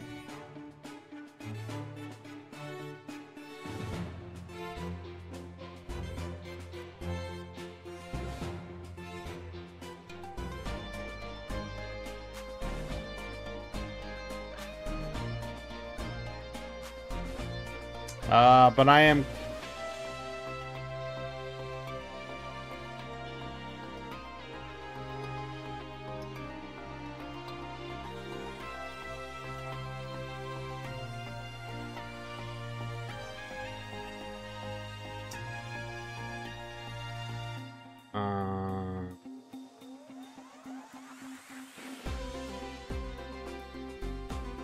that is not...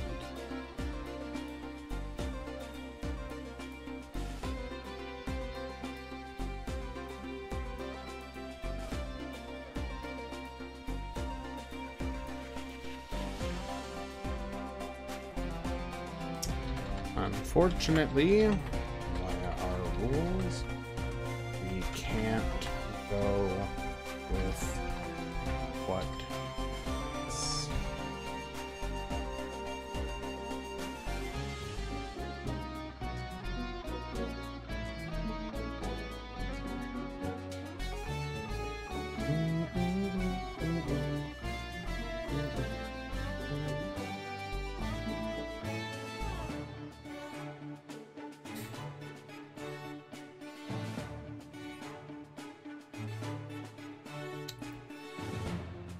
So, Luca is making the case for quote-unquote lethal in hand.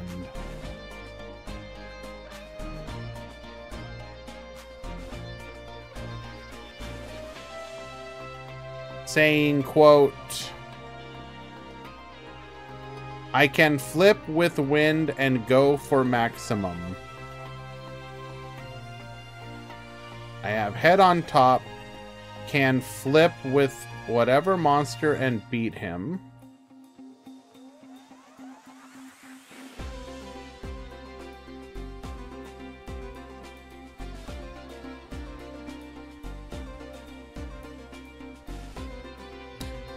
So what I think Luca is attempting to say is, so he draws, he's gonna draw the head, get a free piece, or whatever. The fifth card is irrelevant. Wait, nah. Okay, you can't even guarantee that you can summon the... No, how is this guaranteed lethal? You draw two, so you draw the head and whatever else. No, so Barox, so the argument that Luca is trying to make, which by the way, I'm not going to allow this. I don't see it here. This doesn't meet it by our rules.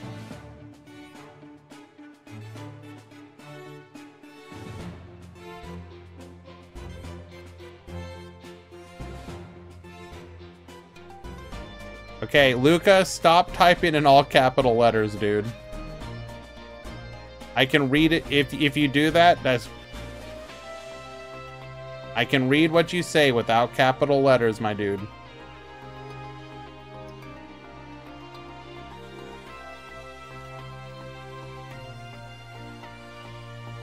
Oh, Luca has more hit points.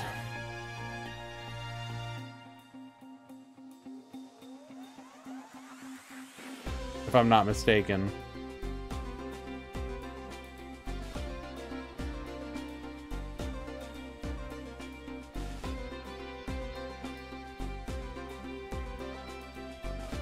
So let's assume best case scenario. He draws, let's just say he draws 2 heads. How is that guaranteed lethal? You can't even flip and maximum summon. You draw 2, let's say it's 2 heads. You discard a head to the skill to bring out the... Like, how are you getting Torna out using Torna's effect and maximum summoning? No, wait, he has a body on field, right? No, hold on. He has a body on field. Because we're not seeing other cards he has on field. He has a body on field. So he tributes the Torna over, flips face up.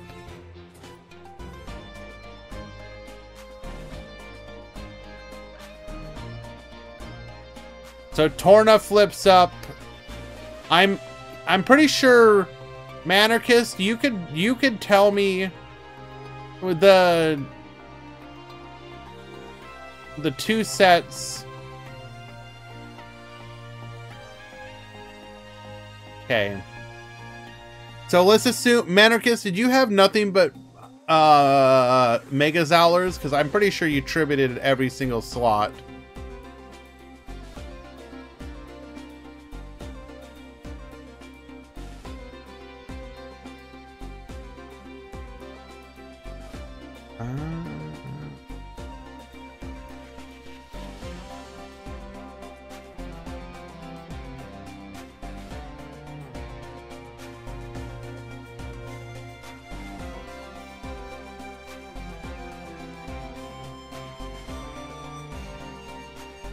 You don't have to type it again. I see it.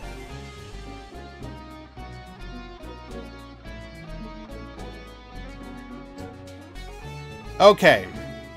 So, Manarchist, I just want you to understand that because your opponent DC'd, you get the win here. It's unfortunate, but those are the rules. But just so we can, like, puzzle this out for curiosity's sake, what were your face downs?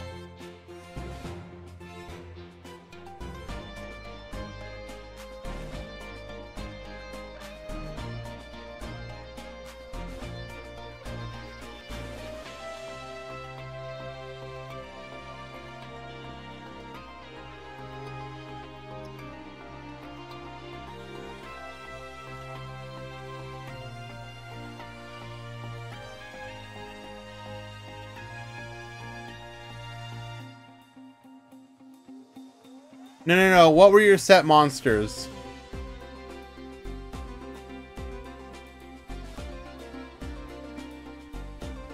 Were they all Mega Zowlers? Cerberus?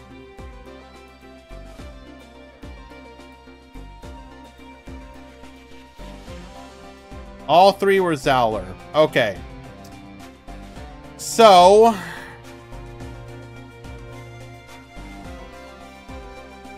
We're gonna, I'm just curious based on what he's saying.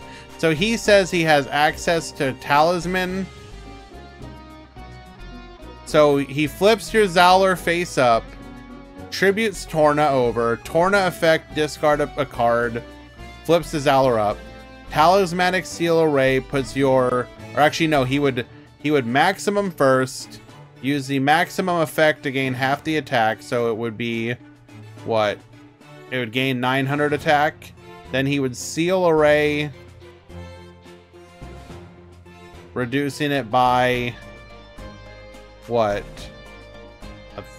1200? So 1800 minus 1200 puts it at 600. I mean, technically that is lethal, but that's irrelevant for the conversation.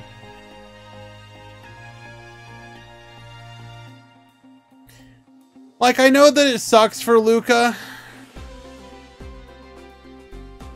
but we can't... We have to go with the results Konami gives.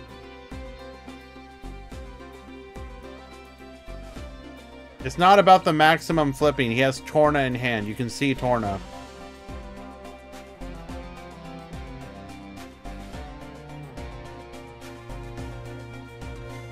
Paco, he has cards on the field. You can't see them because this is the DC screen. He's got a body on the field and 2 back row. 1 widespread, 1... He's claiming it was Seal Array. So if it was as he said, then yes, technically, Luca has lethal. But our rules for lethal have to have you in... You have to be in the process, basically, of lethaling and you DC. And there's clear, undeniable proof of the lethal. Would he have won if he was in the battle phase? If everything he said was true and he was in the battle phase and lethal was on board, yes.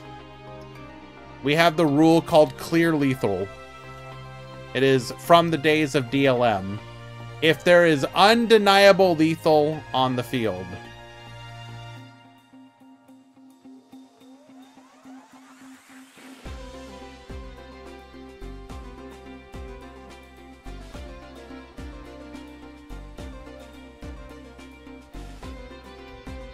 Luca, by the way, you should not make false statements. Widespread and Talismanic are not the only tech cards in your deck. You literally have 2 others. Don't misrepresent your situation, my dude. I know you're... It's not really relevant here, but there are 2 other cards that they could have been. Okay, well, in the interest of being... I'm gonna just cancel this prediction just because it feels a little scummy. So I'm sorry, guys. We are gonna cancel this one. Yep. Delete and return. Sorry.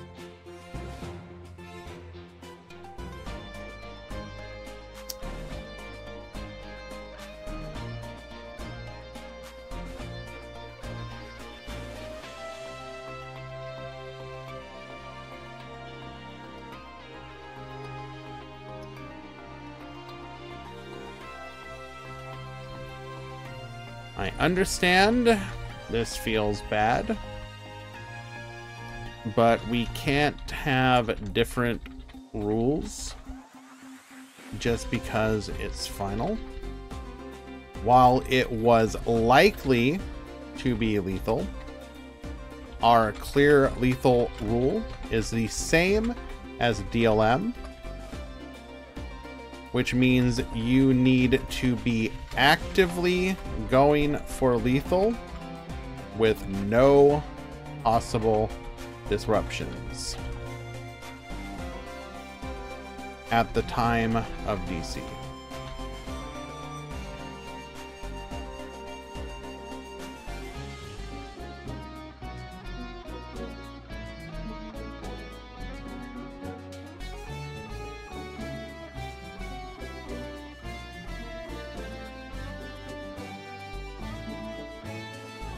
As this was not the case, I must award the win as Konami's servers did. Thank you for participating in these events, and hope to see you again in the future.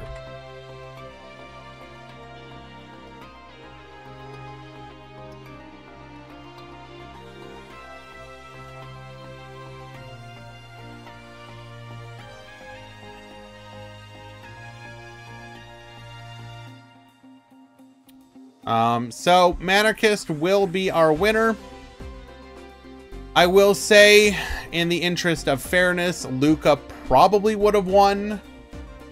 He was in a commanding position, but due to the DC and the fact that Elmaz, I'll just say it's a big feels bad. If you having been in the moment, it feels exceptionally bad to lose that way.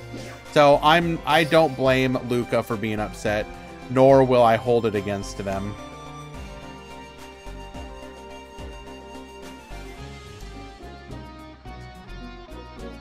What would happen if you played if you guys want to play a third, you can. I'm not going to stop you. But neither are you required to.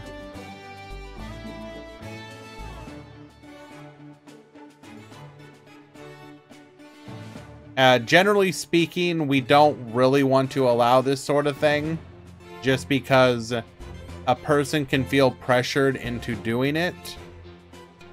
And we don't like that. We don't want the person on the receiving end of the beneficiary of such a thing to feel like they basically be guilted into it. So, yeah, just take it. They'll get over it in time. It's just one tournament.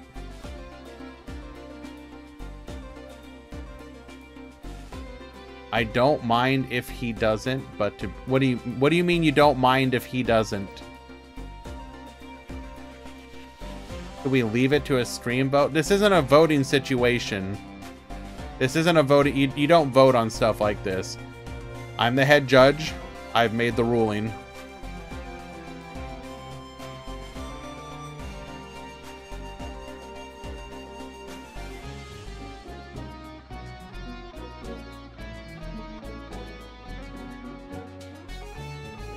If you are choosing to... I can't even believe I'm saying this. If you are choosing to play again because you want to, I will not stop you. But I'm not doing votes. We're not doing votes. This isn't a democracy. But anyways, DM me your response. Because I want to know one way...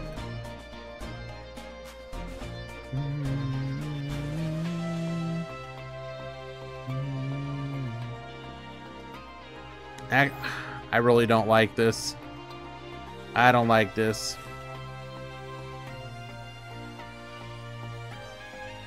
No. The ruling's gonna stand. Luca, don't pressure your opponent. If Manarchist wanted to do it and you hadn't said anything, I think I would have allowed it. But you do not pressure your opponent in this situation. Anyways, that we're gonna go ahead and call it here. That is the final ruling. Manarchist wins over Luca. We will once again show off the breakdown. Here are the decks that entered today.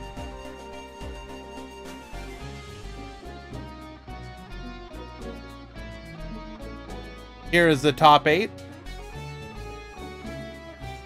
With Servant of Dawn and Maximum Overload in the finals.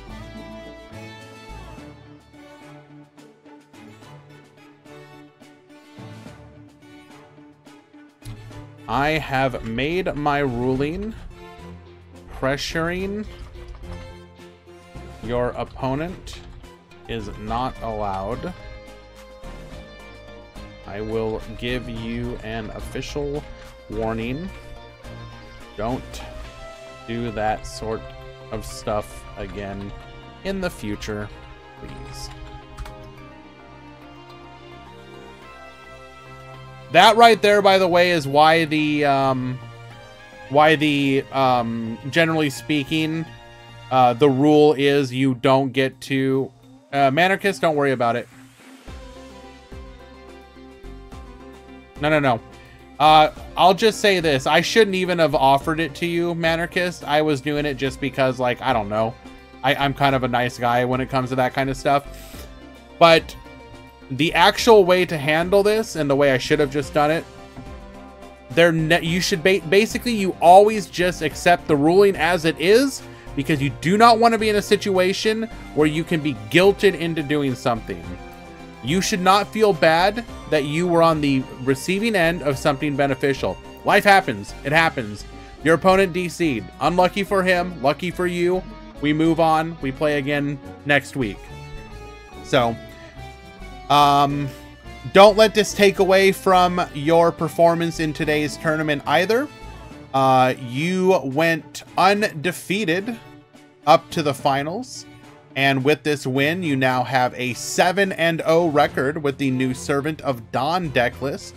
We're actually going to go ahead and bring that up onto the screen here.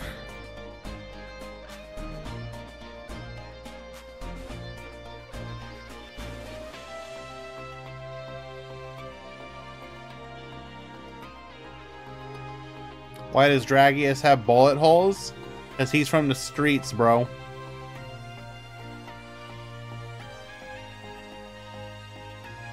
All right, here is Manarchist's deck list. Using the new Servant of Dawn, we are running 3 Super King Rex, 3 of the Silver Wolf, 3 Paka Paka Chu, 1 copy of Vorse Raider, 3 Mega Zalor, 3 Flame Cerberus, 3 copies each of, 3 copies of Gazelle, King of the Mythical Beasts, 2 copies of the All-Seeing White Tiger, 3 Mammoth Graveyard, and then 1 Sword and Shield, 1 Shield and Sword, 3 Array, and 1 Widespread Ruin. I do believe this is an insanely free-to-play deck. Aside from like the Seal Arrays, which are a super rare from a box.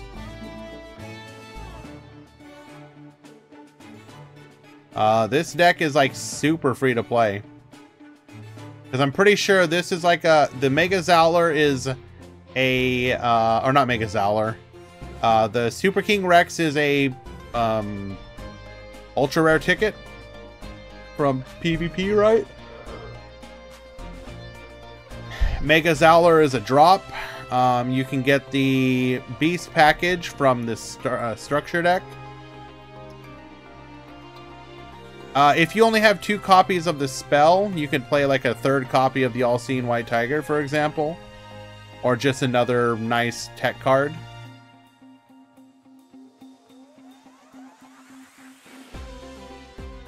Very nice free-to-play friendly deck.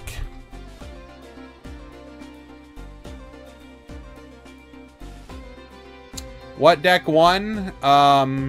In Game 3, it was a DC win for Manarchist. Here's the Maximum Overload deck list. Pretty standard.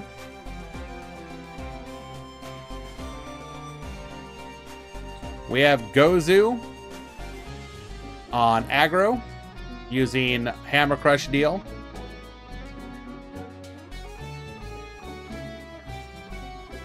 We have Gonchi, Spellcasters.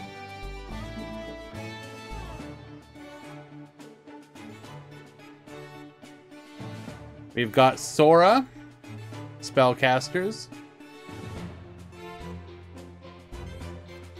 We got Tomato, Harpies.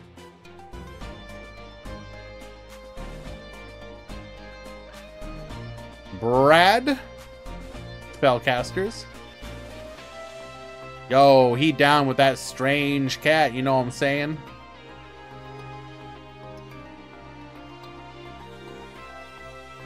And Solomon. 32 cards, what the hell?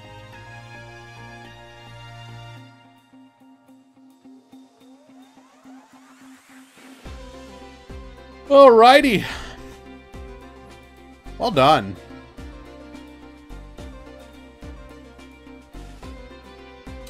If you made it to the top 8, I will contact you for your deck list for the website article.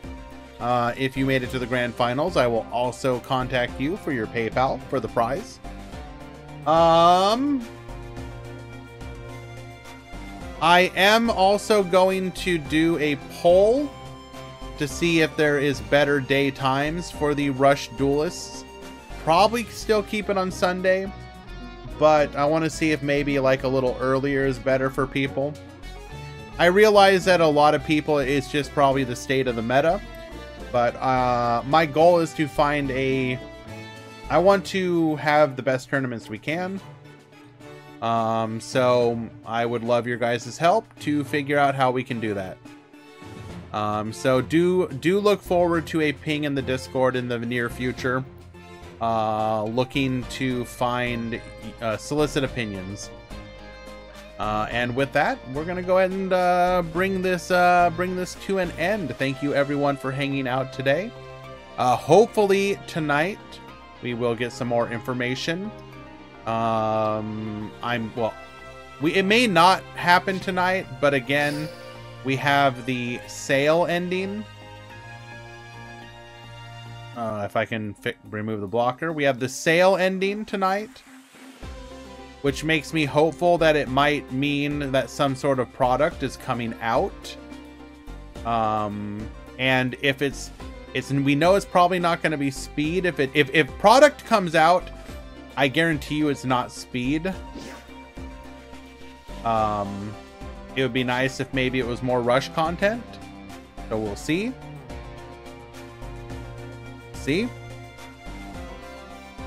But for now, let's go ahead and raid Quantum, I suppose. Currently hosting a speed tournament. Not that there's rush news, Neo Noah. I'm just hopeful, based on the sale ending, that we're gonna get another sale of some kind. And since we expect speed content at the end of the month, I would be hopeful for rush content now, whether that is a structure deck or another super mini or something of that nature. Or Blue Eyes campaign, who knows what it is. Anyways, let us raid Quantum.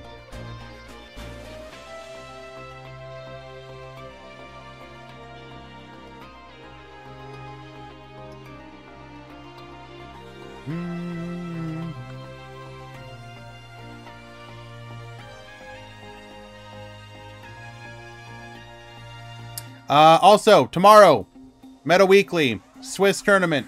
Expect more, or expect Shadalls. If you're interested on seeing how Shadalls are going to perform. Tomorrow. See you there.